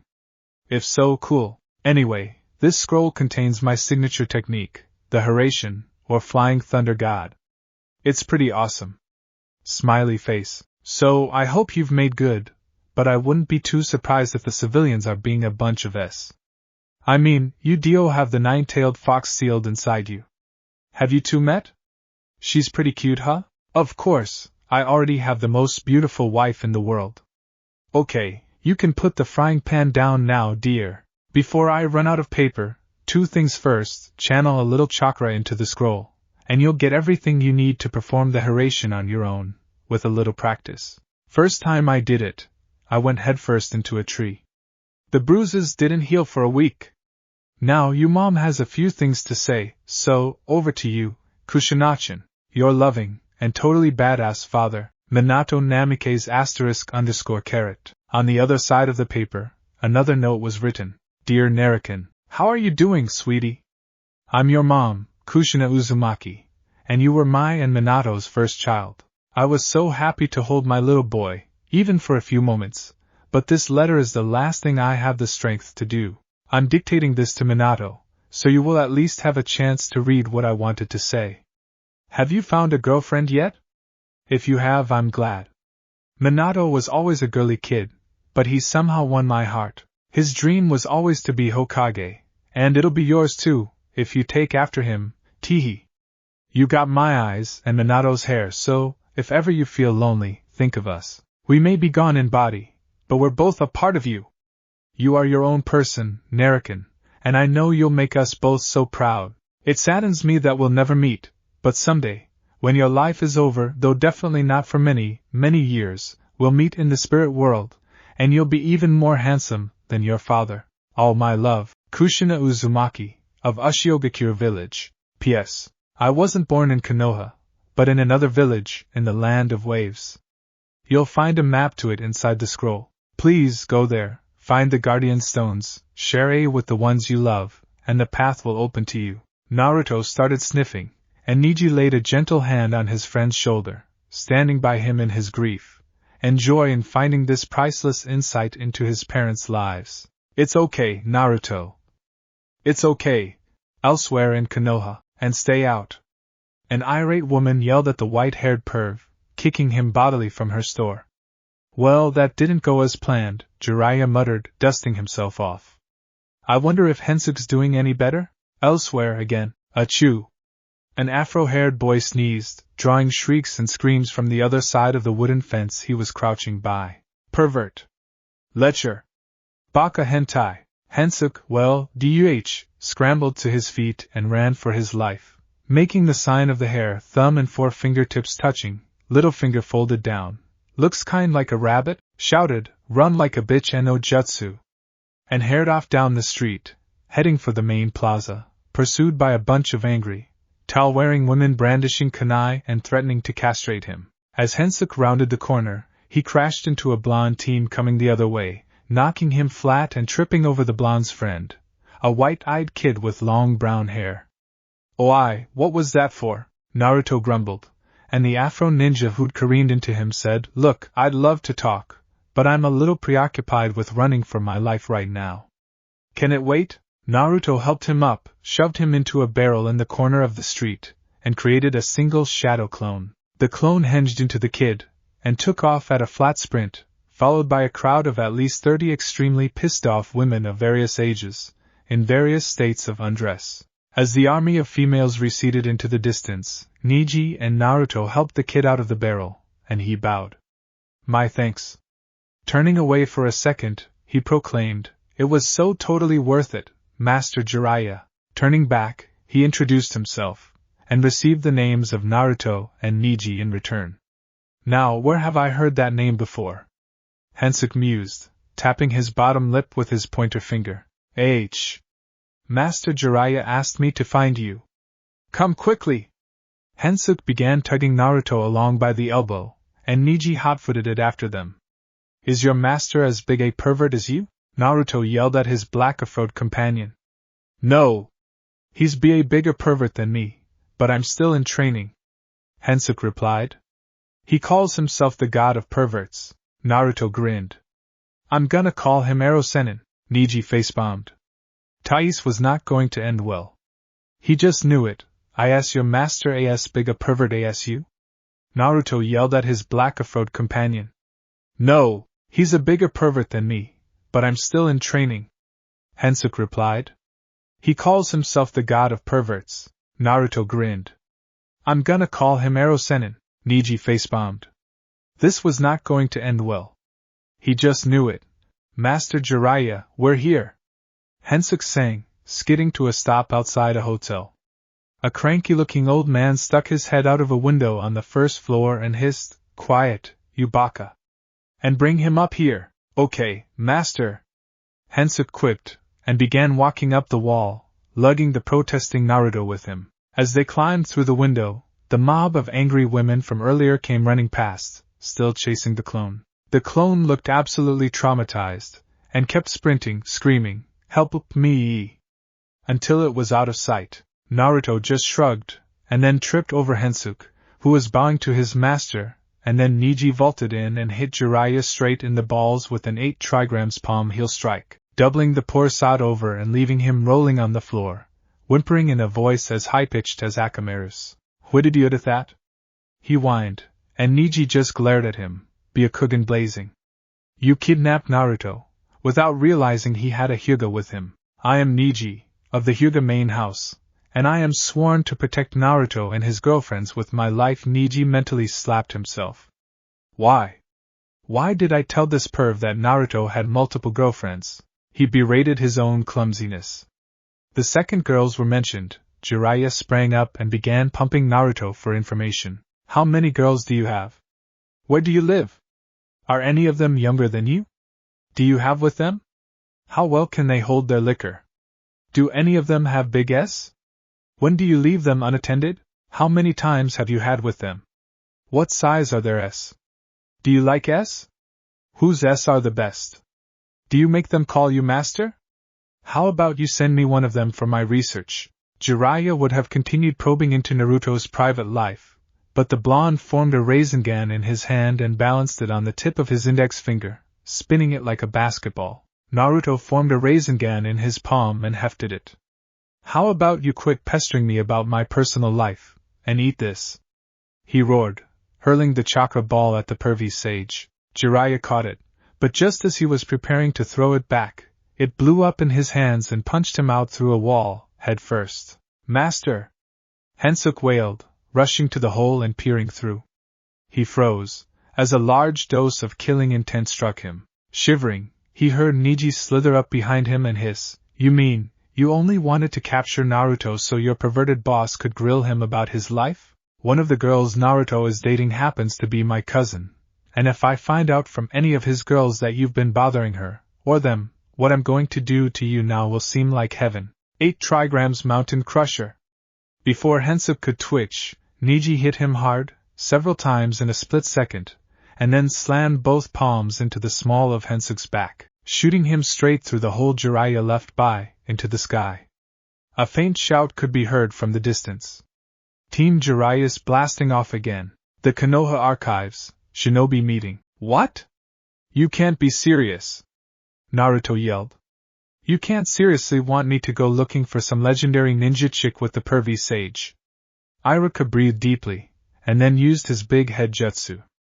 Naruto, you'll do what you're told. You're going to look for Tsunade, and you're going to do it now. Naruto sulked, but agreed if he could bring a couple people with him. I don't trust that white-haired creepud. Who knows what he'll get up to? Iruka looked to Kurenai, Asuma, and Kakashi. They nodded. Naruto, you can bring 2 people with you, but you'll have to choose later.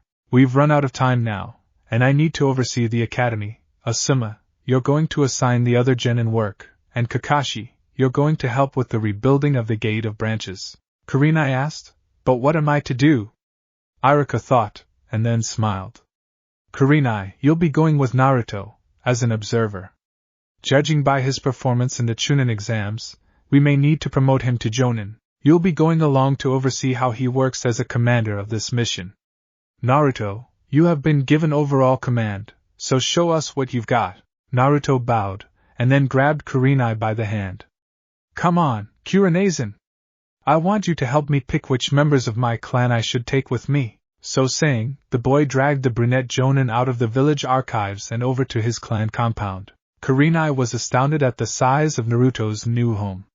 Her own clan, the Yuhi, had an estate that was only half the size of this one, so she was a little apprehensive about entering.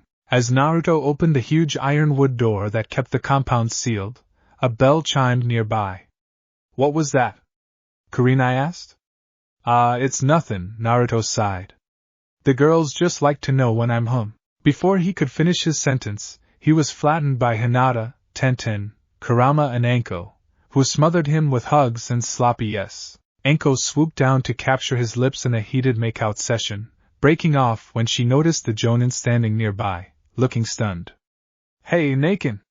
What's going on? Where've you been? She hollered, a string of saliva still bridging her and Naruto's mouths. Kurenai blushed, and then shook her head. For a moment, she'd felt jealous of Naruto. He'd found love, and lots of it, while she, a fully grown, mature kunoichi, lived in a small apartment on her own. I wonder if I'll ever find the kind of love Naruto has. Wait, is that one of my students? What's Hinata doing ing him? And why aren't they fighting and accusing him of cheating on them? It was all too much for the Genjutsu mistress, and she closed her eyes and folded. The last thought running through her mind before unconsciousness claimed her was maybe, Naruto can love me too. Kurenai-can, wake up, Kurenai-can. Naruto stood by, watching Anko trying to revive Kurenai. As Kurenai stirred, Anko knelt by her side and smiled gently. Yes, it's true. Naruto made me his lover. I'm still sore from the other day, actually. She mock-glared over at Naruto, who grinned and rubbed the back of his head. Gangbang no jutsu, Anko replied, and Kurenai flushed scarlet. Wait, he has the chakra to perform that jutsu? Anko winked. And more, honey. Kurenai's face flared red again. Naruto hemmed and hawed, but in the end, the two girls going with him were Anko and Tenten, with Neji refusing to stay behind, so he came along too. The Gate of Leaves. Okay, we're ready to go to find Tsunade, pervy sage. Naruto called out to the two bandaged figures waiting for them, who both looked very sorry for themselves. The small group headed out of Konoha, intent on finding and bringing back Tsunade Senju, to be the next Hokage. The Gate of Leaves. Okay, we're ready to go to find Tsunade, pervy sage. Naruto called out to the two bandaged figures waiting for them, who both looked very sorry for themselves. The small group headed out of Konoha, intent on finding and bringing back Tsunade Senju, to be the next Hokage. Later that night, Naruto and his squad made camp in a circle of fallen stones. While Jiraiya and Hinata gathered firewood, Naruto tried to set up tents, but Anko seemed to have other ideas. She kept pressing her chest against his back and purring in his ear, bending over in front of him, and sometimes lightly spanking herself. Naruto, now somewhat exasperated, asked, "What are you doing, Anko-kan?" Anko looked at him and smiled innocently.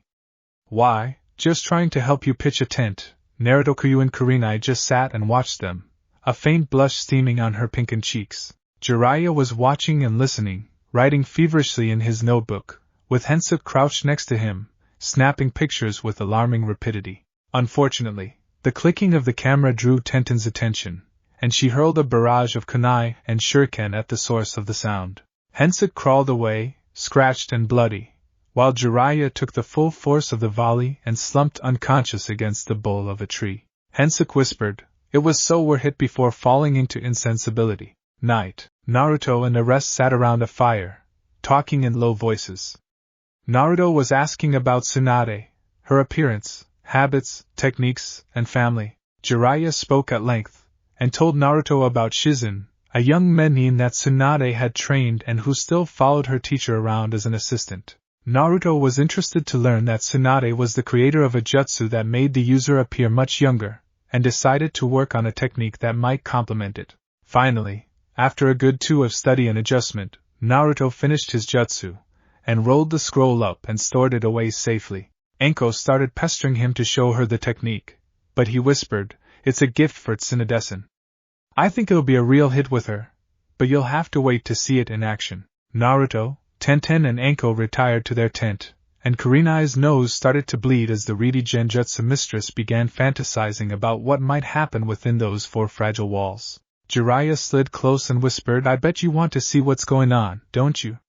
You want to see your friend getting it good and hard, I could help you, for a price." Kurenai glared at the white-haired pervert, and then proceeded to clobber the hell out of him. But Jiraiya had only been a distraction. Hensuke had snuck up to the tent flap, and partially opened it, stuck his head inside, and snapped off several shots of Enko, Tenten and Naruto in various states of undress. Kurenai grabbed his ankles, hoisted him into the air, and began beating him with a stick, then tied the unfortunate pair to a tree. Back in Konoha, Kurama stopped making the beds and listened. She could sense something, but it took her a minute to work it out. When she did, her face flushed, and then turned pale. "Oh, Naruto's going to be so shocked when he finds out," she said, and Hinata turned to her. "What do you mean, Naruto's going to be shocked?" Kurama shook her head. She couldn't tell the poor girl just yet. "Oh, I just forgot to buy any instant ramen, and Naruto will be back in a couple of days. I'd better get some tomorrow." Hinata accepted the excuse, and the two started making the beds again. But Kurama couldn't help thinking what would happen next. Well, another chapter done and dusted, with a good, cliffhangery ending. Will Kurama ever tell Hinata the truth? Will Enko run away to Mexico and become a pole dancer? Will I ever find the city hidden in the clouds? Does Neji actually like girls? Kurama shook her head. She couldn't tell the poor girl just yet. "Oh, I just forgot to buy any instant ramen, and Naruto will be back in a couple of days. I'd better get some tomorrow." Hinata accepted the excuse, and the two started making the beds again. But Kurama couldn't help thinking of what would happen next. Neji, who'd been on guard during the early morning shift, had prepared breakfast for everyone, and waited to serve until they were all awake. Just as the last stragglers were seated, Tora the cat came streaking through the clearing, upsetting bowls, plates, and glasses. Hensuke jumped up and gave chase, following the deranged mammal round in circles, up trees, down trees, and so on until he finally seized him by the tail. Hensuke had spent a very uncomfortable night tied to a tree, and was more than a little in the mood to inflict pain and or embarrassment on something, and Tora was in his sights. Grabbing the spitting feline, he grabbed his boombox and played a familiar tune, Keyboard Cat. Bouncing the enraged beast, Hensuke bobbed Tora's paws in time to the music. Tora tipped his head back, glaring at the dark-skinned ninja with open hatred. When Hensuke turned off the music, he relaxed his grip, and Tora pounced. "Arrgh! Get it off, get it off, get it off! It's on my face, it's on my face!"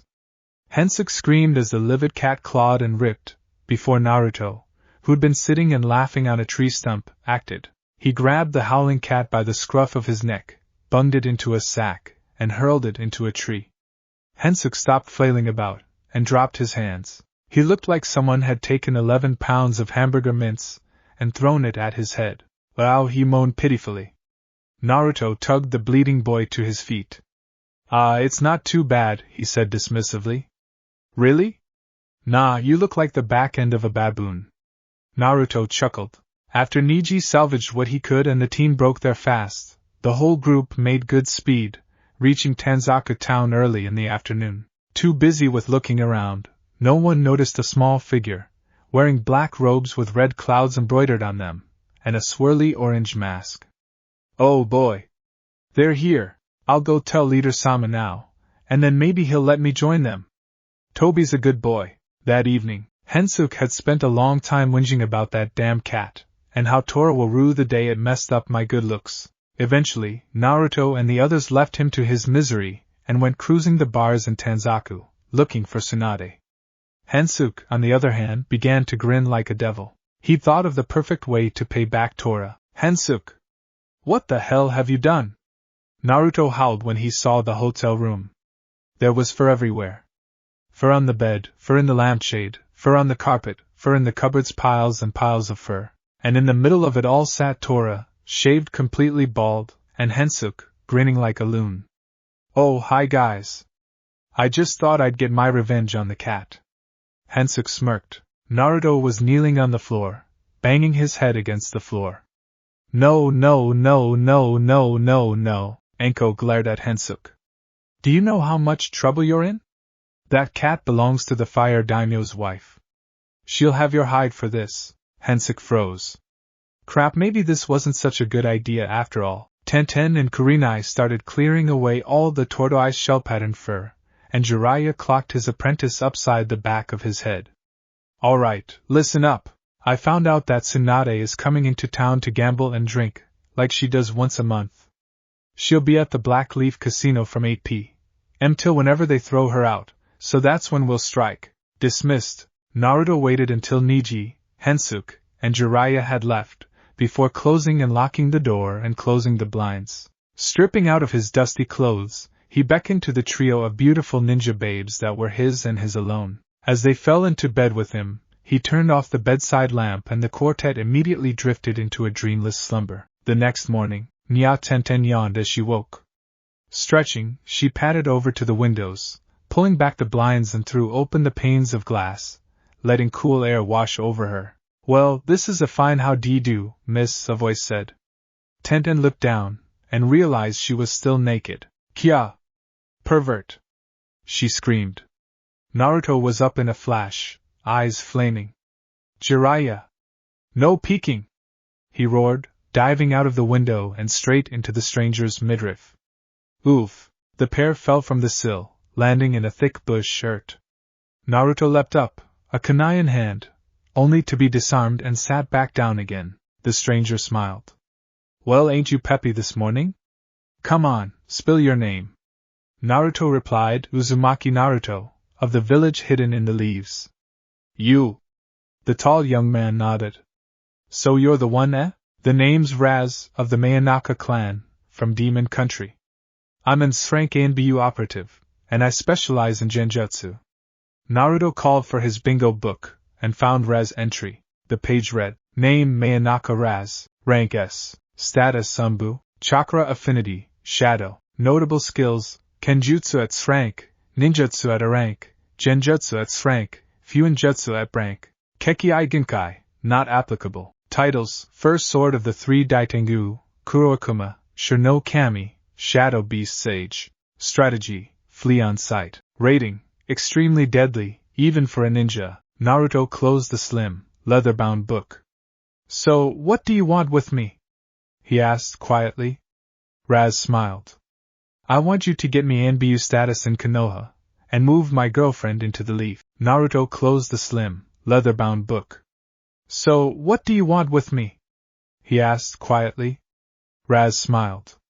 "I want you to get me Anbu status in Konoha, and move my girlfriend into the leaf." "I'm sorry, you want me to what now?" Naruto exclaimed. Raz just stared at him, implacable. Naruto muttered, "And I thought I was unpredictable. Well? Can you do it? Make no mistakes, I do not ask for myself, but for my dear, sweet Kasumi. She is my love, and for her, I would gladly wade through an ocean of blood, and climb a mountain of skulls. I ask you again.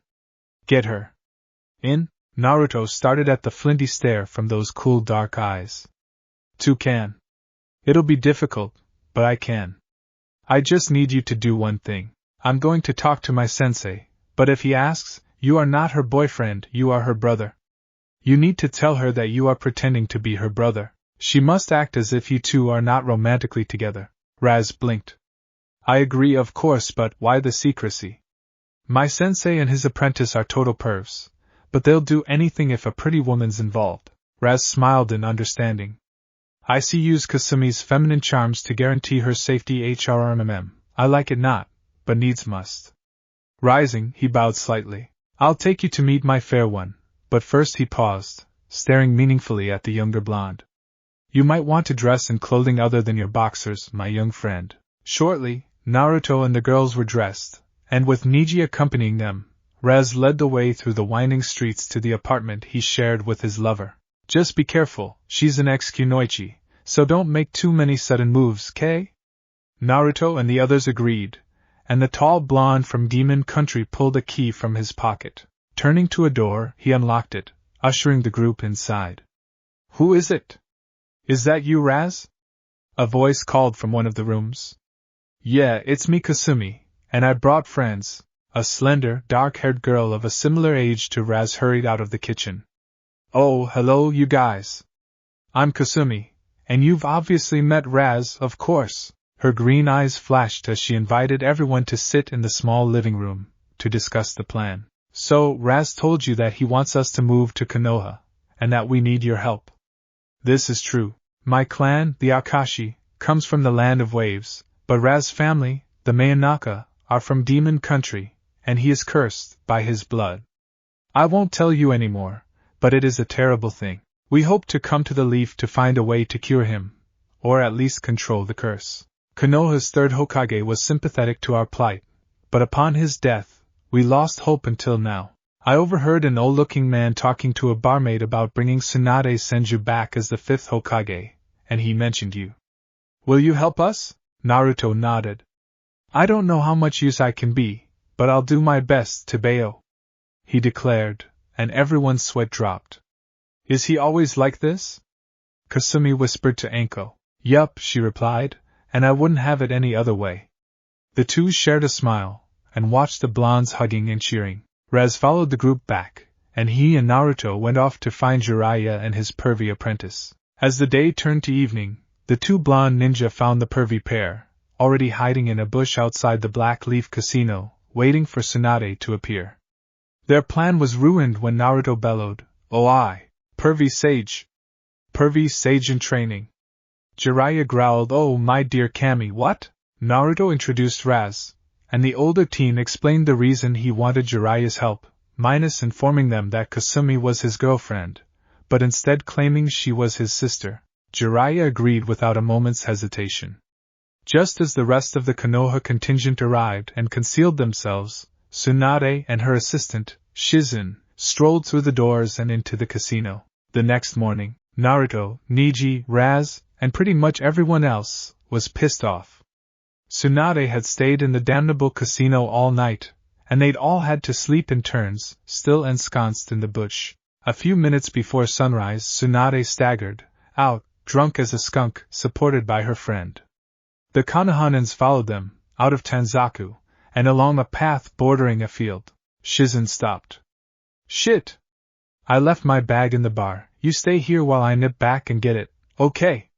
When Tsunade nodded, Shizun skipped back towards town, nearly catching the stalker brigade as she passed.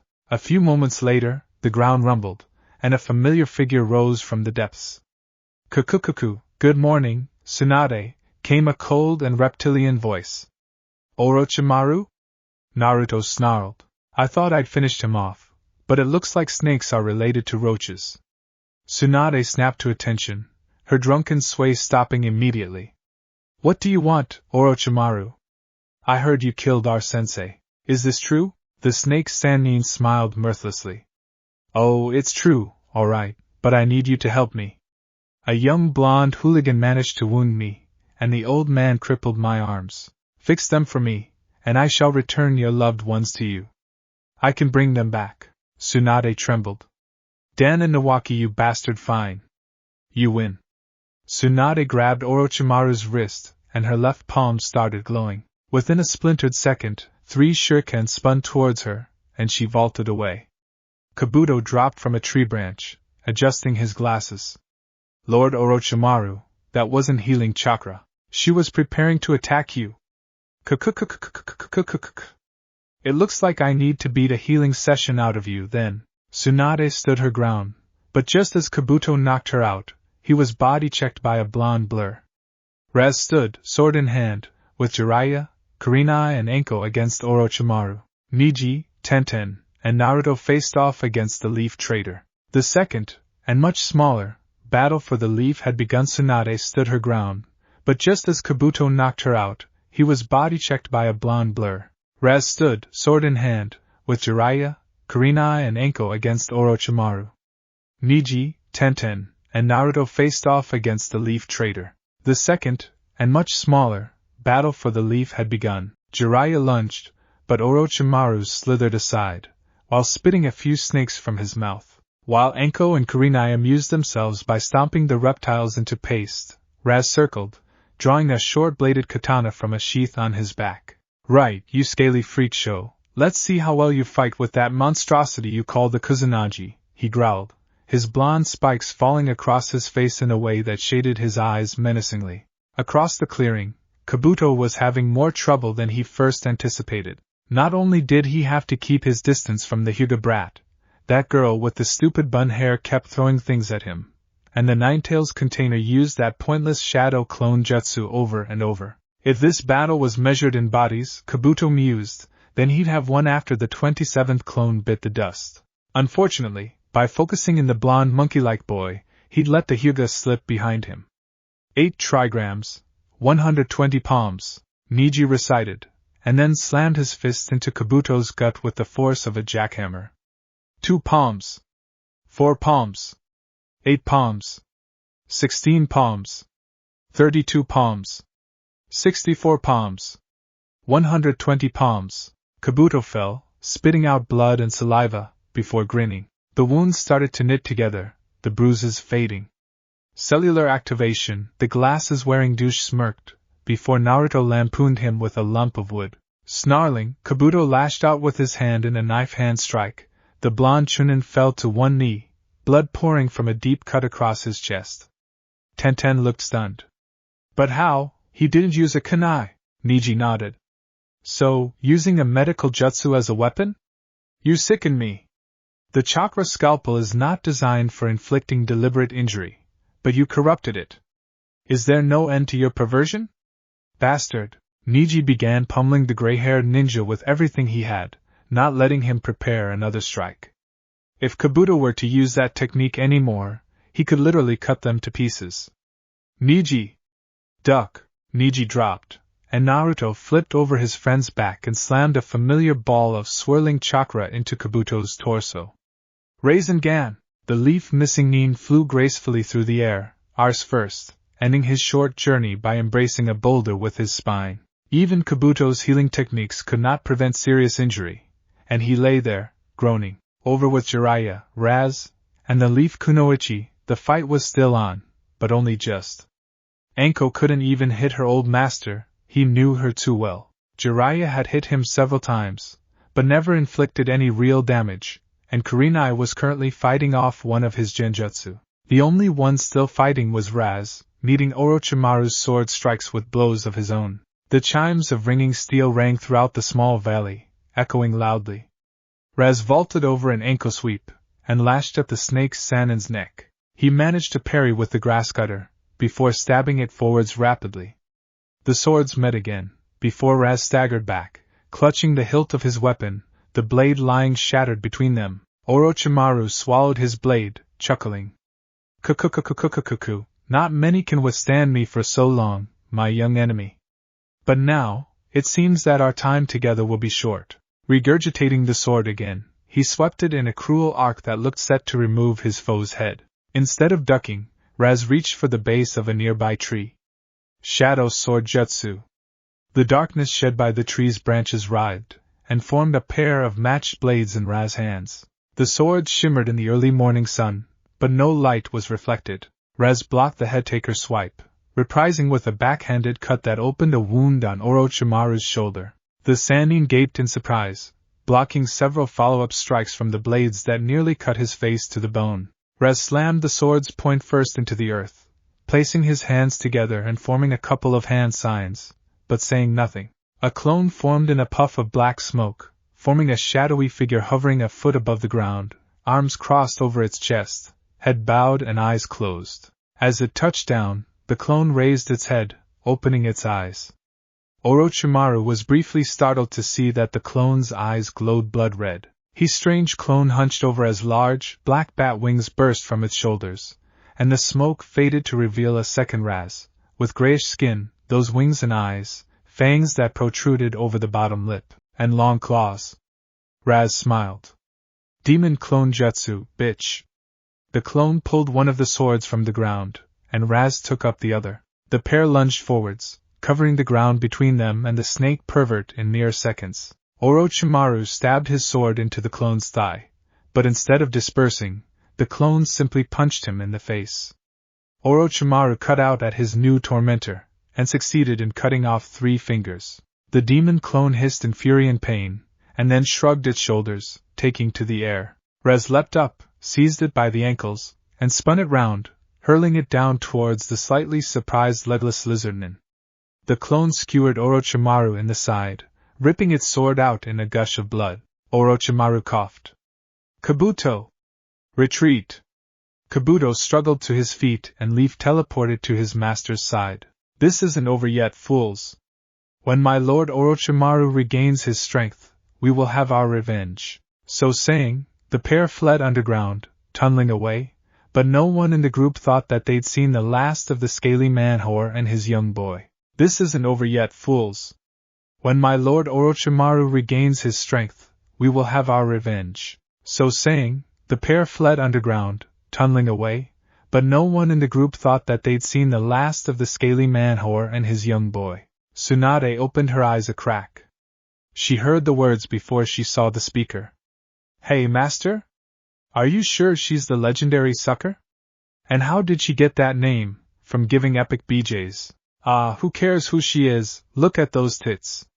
Think I'm gonna feel 'em the moment a pair of hands clamped down on her capacious bosom. Tsunade's eyes flashed wide, and she punched Hensa clean across the valley, embedding him halfway through a boulder. A muffled, "It was so worth it," could be faintly heard. Raz bowed. Lady Tsunade, they have come for you. It seems you are to become the next Hokage. Tsunade shook her head. A drunkard, a bad gambler, and a failed ninja? Surely you can find someone better. Naruto Eden. No way, Granny. You're coming back with us, and you're gonna be the 5th Hokage, believe it. Tsunade's eyes swiveled to glare at the impertinent blonde. Excuse me? Just who the hell do you think you are? I said N.O., and I mean N.O. Panting, Shizen burst into the clearing. What's all the shouting about? Tsunade growled, these idiots think I should go back to Konoha and become the new Hokage. Shizen clapped her hands. Oh great! I'd love to go back to Konoha. I left all my friends behind when I followed you, and I'm dying to see them again. Flustered, Tsunade groaned. I haven't said yes yet. Oh, fine. If you won't off and leave me in peace, I might as well become the Hokage. But Jiraiya, I'm gonna ban your dirty books in Konoha for this, ya hear me? As the group set off to collect Kusumi, Jiraiya and Hensuke fell to their knees, weeping hysterically. The sound of their crying could be heard for several miles. Tsunade chuckled as she told everyone a funny story. And then, he pants me in front of my academy class, so I fed his hamster to the Inuzuka's knee dogs. Raz grinned, and cuffed her lightly on the shoulder. That story gets funnier every time, I swear. Kusumi giggled, her long black ponytail bobbing as she held her sides. Within the hour, they were ensconced in Naruto's suite, simply because it was the largest room. Naruto explained the situation, how Orochimaru had used the Kazekage's skin to infiltrate the leaf, and how he had recruited the village hidden in the sound to help invade. Tsunade's shoulders shook with fury as Naruto told her how the 3rd Hokage had fallen in battle. That snaky bastard, when I find him, I'll castrate him, then shove his so far down his own throat that his granny'll taste. Every male present shuddered, and cupped their hands over themselves protectively. Tsunade had sent Shizen to collect their belongings, and when she arrived, the whole squad headed back to Konoha, while Naruto told Tsunade about his army of girlfriends, while Neji tried to fend off Jiraiya and Hensuke from hearing too much. Needless to say, he failed miserably. As they walked, Kurenai couldn't help thinking back to the nights she'd spent in Naruto's bed, and how good he looked from behind, or from any direction, really, and her panties dampened immediately, clinging to her thighs as they brushed past each other with each step she took. The rubbing was making her horny, and the urge to something only grew when her clit poked out of its hood, stroked by the soft cotton of her knickers. Naruto spotted Kurenai lagging behind, and slowed to talk. Hey, what's up? You seem kinda distracted. Can I help? Kurenai grinned evilly to herself. She whispered in Naruto's ear, and he smirked. Hey Naruto! Naruto! Raz called. Naruto and Kurenai appeared from behind a tree, and rejoined the group. Sorry guys, we needed to take a leak. Raz grinned, and said, just let's get moving, okay? As they kept strolling down the path, the shadow clones of Naruto and Kurenai wondered, I wonder what the real us are doing right now. Konoha, Naruto's estate. Hinata-kun, can you help me put the shopping away, please? Kurama asked from the front door, laden with bags. Hinata skipped downstairs, and grabbed a couple, and the two girls headed for the kitchen, chatting amicably, talking about the day Naruto was due back. The pair had plotted to celebrate their lover's return, with a party to end all parties. I can't wait, Kurama-kun. Naruto's home tonight. Hinata squealed, dashing in circles around the older girl. Kurama's tails flared and twisted, and she squealed too. I know, Hinata-kun. I bought a few things. We can really surprise him. A trickle of blood ran from the redhead's nose, and she grinned naughtily. Naruto, real one. Ah, Kurenai-kun. You woke up. Naruto hopped from the pine he was about to bound off, and placed his woman gently down.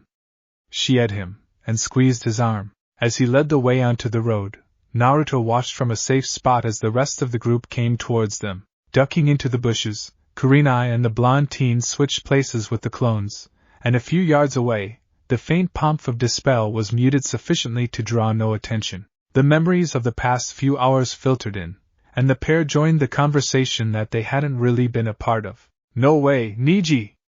The Crimson Kunais are the best rock group on Earth. Naruto boasted. Neji grinned. Not so, bro. The best group are obviously Steel Chain. Those guys rule. Neji had secretly cherished a taste in rock music, and now, he was allowed to express it.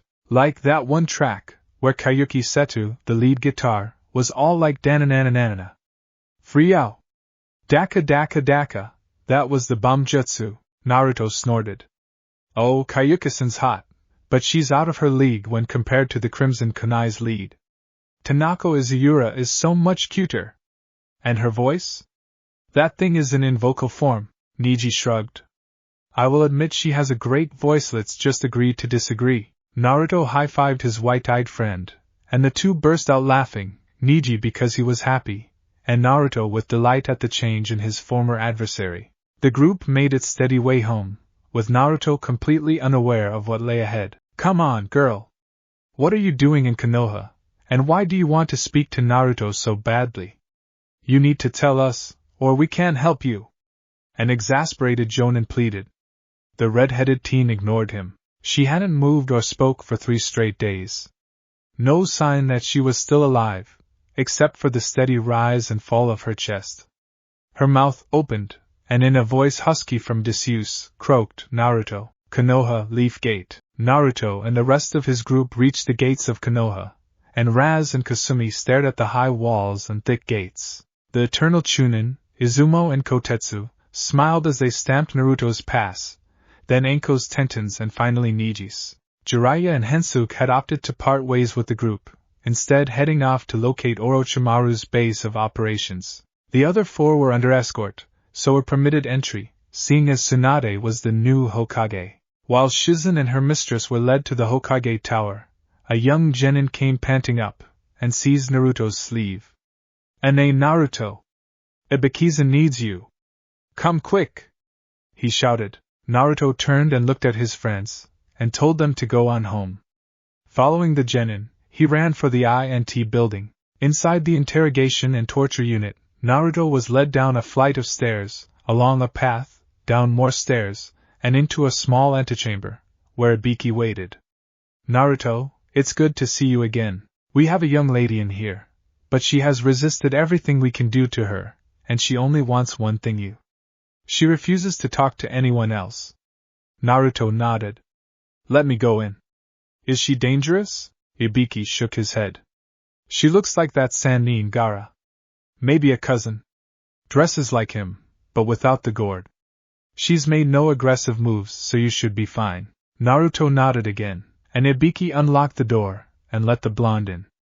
Sitting in a wooden chair, a girl who looked very much like Gaara stared at him, before bursting into tears. Naruto! She threw herself on him, clutching at his chest and screaming. Naruto just held the sobbing girl, until she calmed down. When she looked up at him, through black-ringed turquoise eyes, he asked gently, Gaara? It is you, isn't it? The girl started. How did you know, Naruto?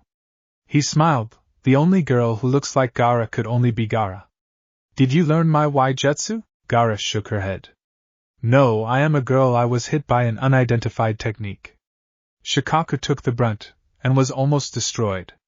In her last effort to protect me, she changed my form permanently. I am now as you see me.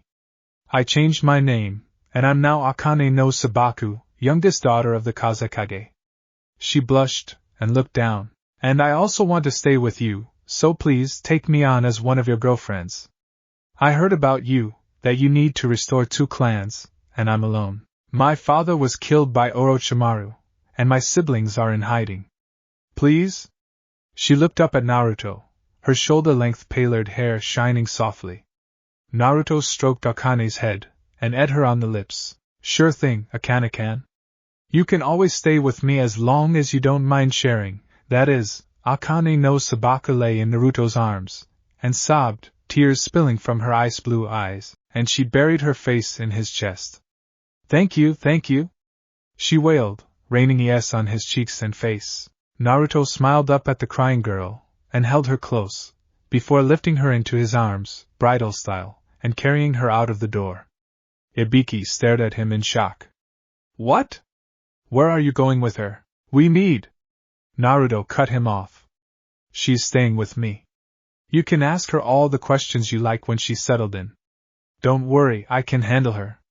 Later, Ibikizen, leaving a flabbergasted Ibiki behind, Naruto carried Akane out of the dank, murky building, and started roof-hopping to get her safely back to his estate. Naruto's estate. Akane. I have a question. Is Shikaku still alive, inside your seal? Akane shook her head. Shikaku gave up her life to save mine. Sure, she'll reform in a century or 2, but I miss her. She wrapped her arms around her knees and sniffled. Naruto crouched next to her, and laid his arm over her shoulders. Stroking her back, he stayed like that for a few minutes, and then helped Akane up. Come on, Akane-kan, let's go eat, and I'll tell the girls about you, if you're okay with that? Akane nodded, and held her new boyfriend's hand, and he led the way to the large, well-lit kitchen, seating her next to him. Kurama bustled in, carrying plates and chopsticks, but nearly dropped them in surprise. Arudakan? You're home. The others just arrived. And wait a minute, who's that adorable cutie beside you? Naruto chuckled, and squeezed Akane's hand. I promise, I'll explain everything, but later, when we're all sat down. Trust me, you guys are gonna want to sit, when you hear what I've gotta tell you. As the other girls filed in, Naruto let them ask questions, but only replied, You'll see. When everyone was seated, Naruto raised a hand for quiet. Okay. Does everyone here remember Gaara of the Bloody Sand? Everyone nodded, some fearful, others defiant. Well, Gaara is here now with us, but not as you would know. When an unknown jutsu was fired at him, the demon inside Gaara, Shikaku, the one-tailed raccoon, used her power to prevent Gaara's death. Unfortunately, the effort was too much for Shikaku, and she dissipated. Kurama covered her mouth and sniffed, and the other girls looked for Gaara, but Naruto steamrolled on. Now I know you're all dying to know who our guest is, so let me introduce Akane no Sabaku, the Sand Siren. This cutie is the new form and face of Gaara, and she's my newest girlfriend. Be nice to her, because she's very delicate right now, and I don't want anyone bringing up the past in order to wind her up. She's one of us now, so let's all get along, okay? Yes, Naruto-kun. All the girls chorused, and they all came up, one by one, and gave both Naruto and Akane a warm, tender hug. Akane smiled, and began eating ravenously, almost like Naruto did every day. The group burst out laughing when she paused, covered her mouth, and swallowed a huge mouthful. Gomen! I haven't eaten in a few days, I lost control. She squeaked, blushing adorably. Naruto at her cheek, and rubbed her back, saying, It's fine. Eat as much as you like. I'm sure Kurama can made plenty. I mean, I eat like that too. Akane resumed eating, but in a more ladylike fashion, before filling her bowl again. Next day, Konoha Market Plaza, Naruto, Akane, Tenten, Anko, Kurenai, and Kurama were out exploring the weekly market, browsing happily through the many stalls. Neji and Hinata were showing Raz and his girlfriend Kasumi around, helping them find a place. Noon noticed the strange figure watching the blonde's party, as they wandered aimlessly around. Everyone else saw the being in the black cloak with red clouds on it, and an orange swirly mask, but assumed he was a performing artist of some kind. As the stranger watched, he saw a boy approach Naruto, and overheard the conversation. Hey Les! Sai called cheerfully. Naruto turned and responded, Oh hey Sai! Buying some more ink? Sai nodded. Yes, I'm going on a mission tonight, but my supplies are low, and I can only use ink of a certain quality, or my jutsu will fail. He gestured to the girls. Why do you surround yourself with other women, Les? Naruto flipped him off, but the masked being had already disappeared, muttering, Oh yes, Leader-sama will want to know what I've discovered. Tobi's a good boy. Akatsuki hideout. Leader-sama. Leader-sama. Tobi stumbled into the main chamber, disrupting a meeting. Pain sighed, and stood. Yes, Tobi?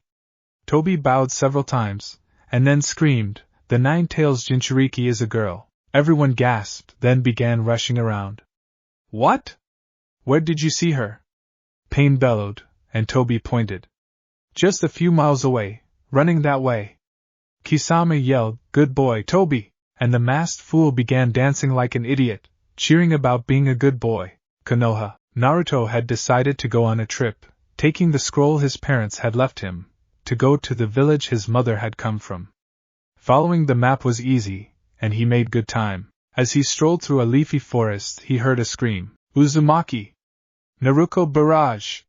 Several loud crunches were next, and the blonde Gaki stealthed over, gasping in shock at what he saw, and then ducking, as a kunai slammed into the tree next to him. Get out here, so I can kick your ass too!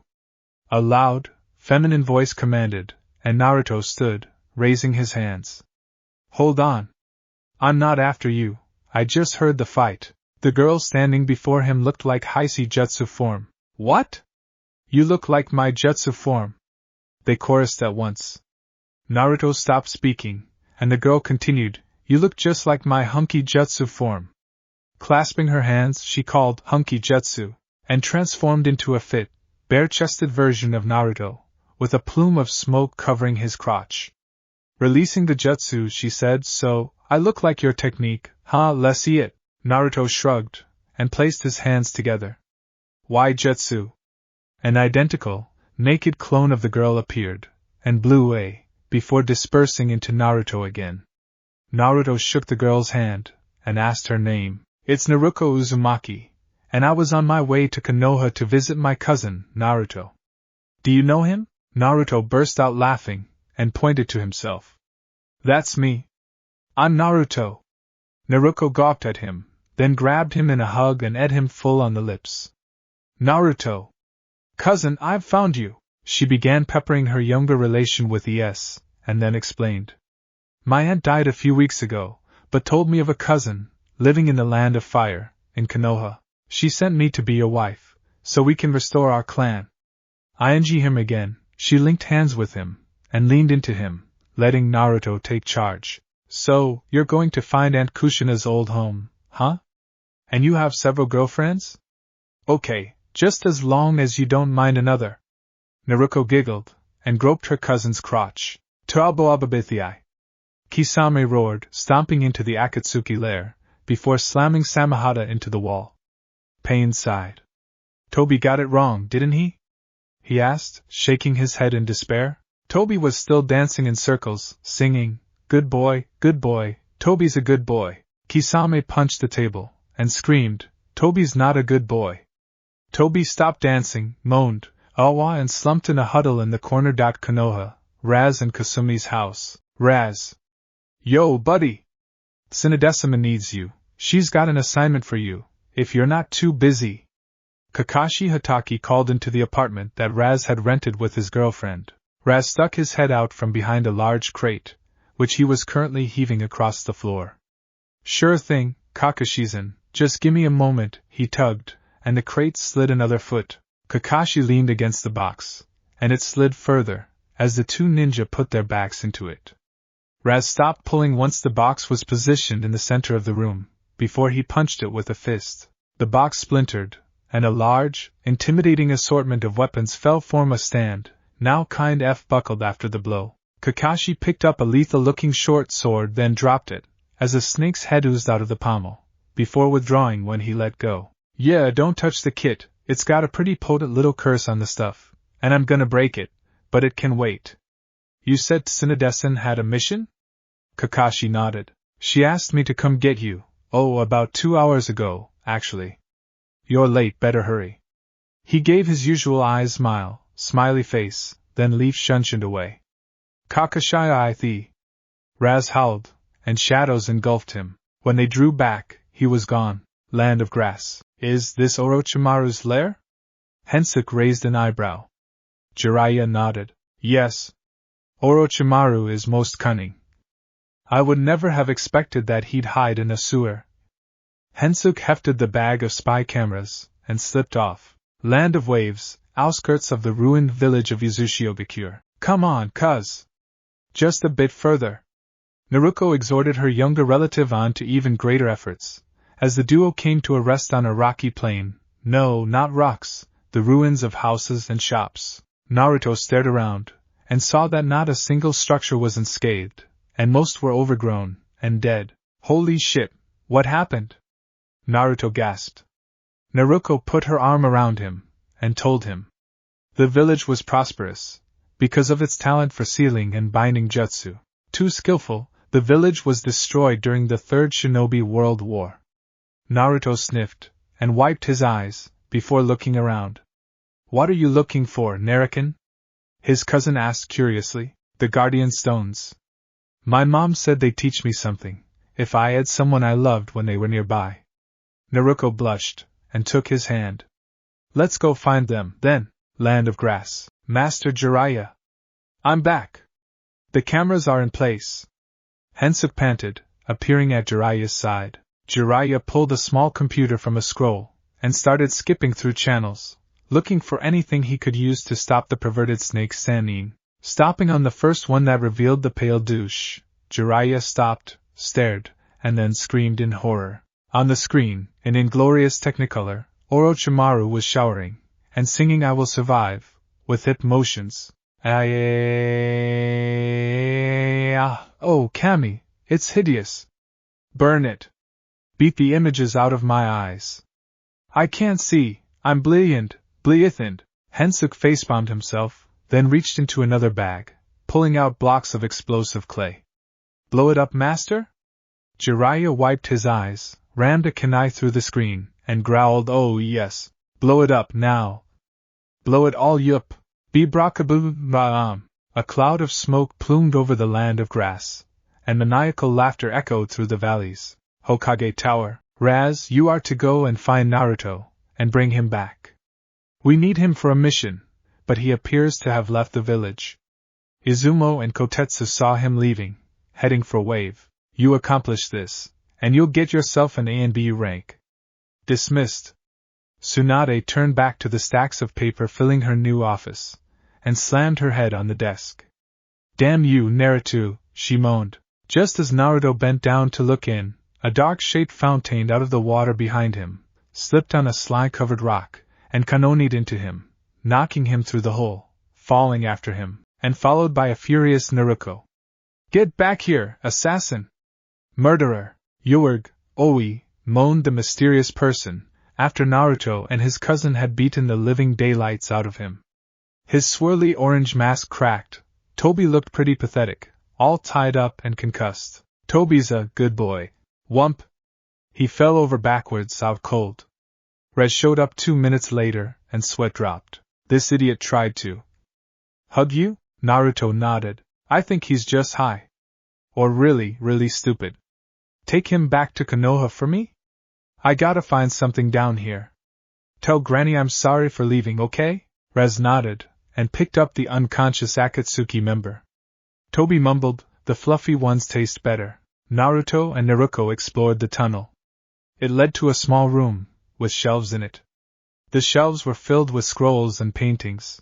The pair sealed everything into some storage scrolls, and looked around to make sure they had everything. The room was bare, so they headed out and up through the hole, which ground shut behind them, hiding the secret forever. On the trip back to Konoha, the blonde boy was silent as he bounced.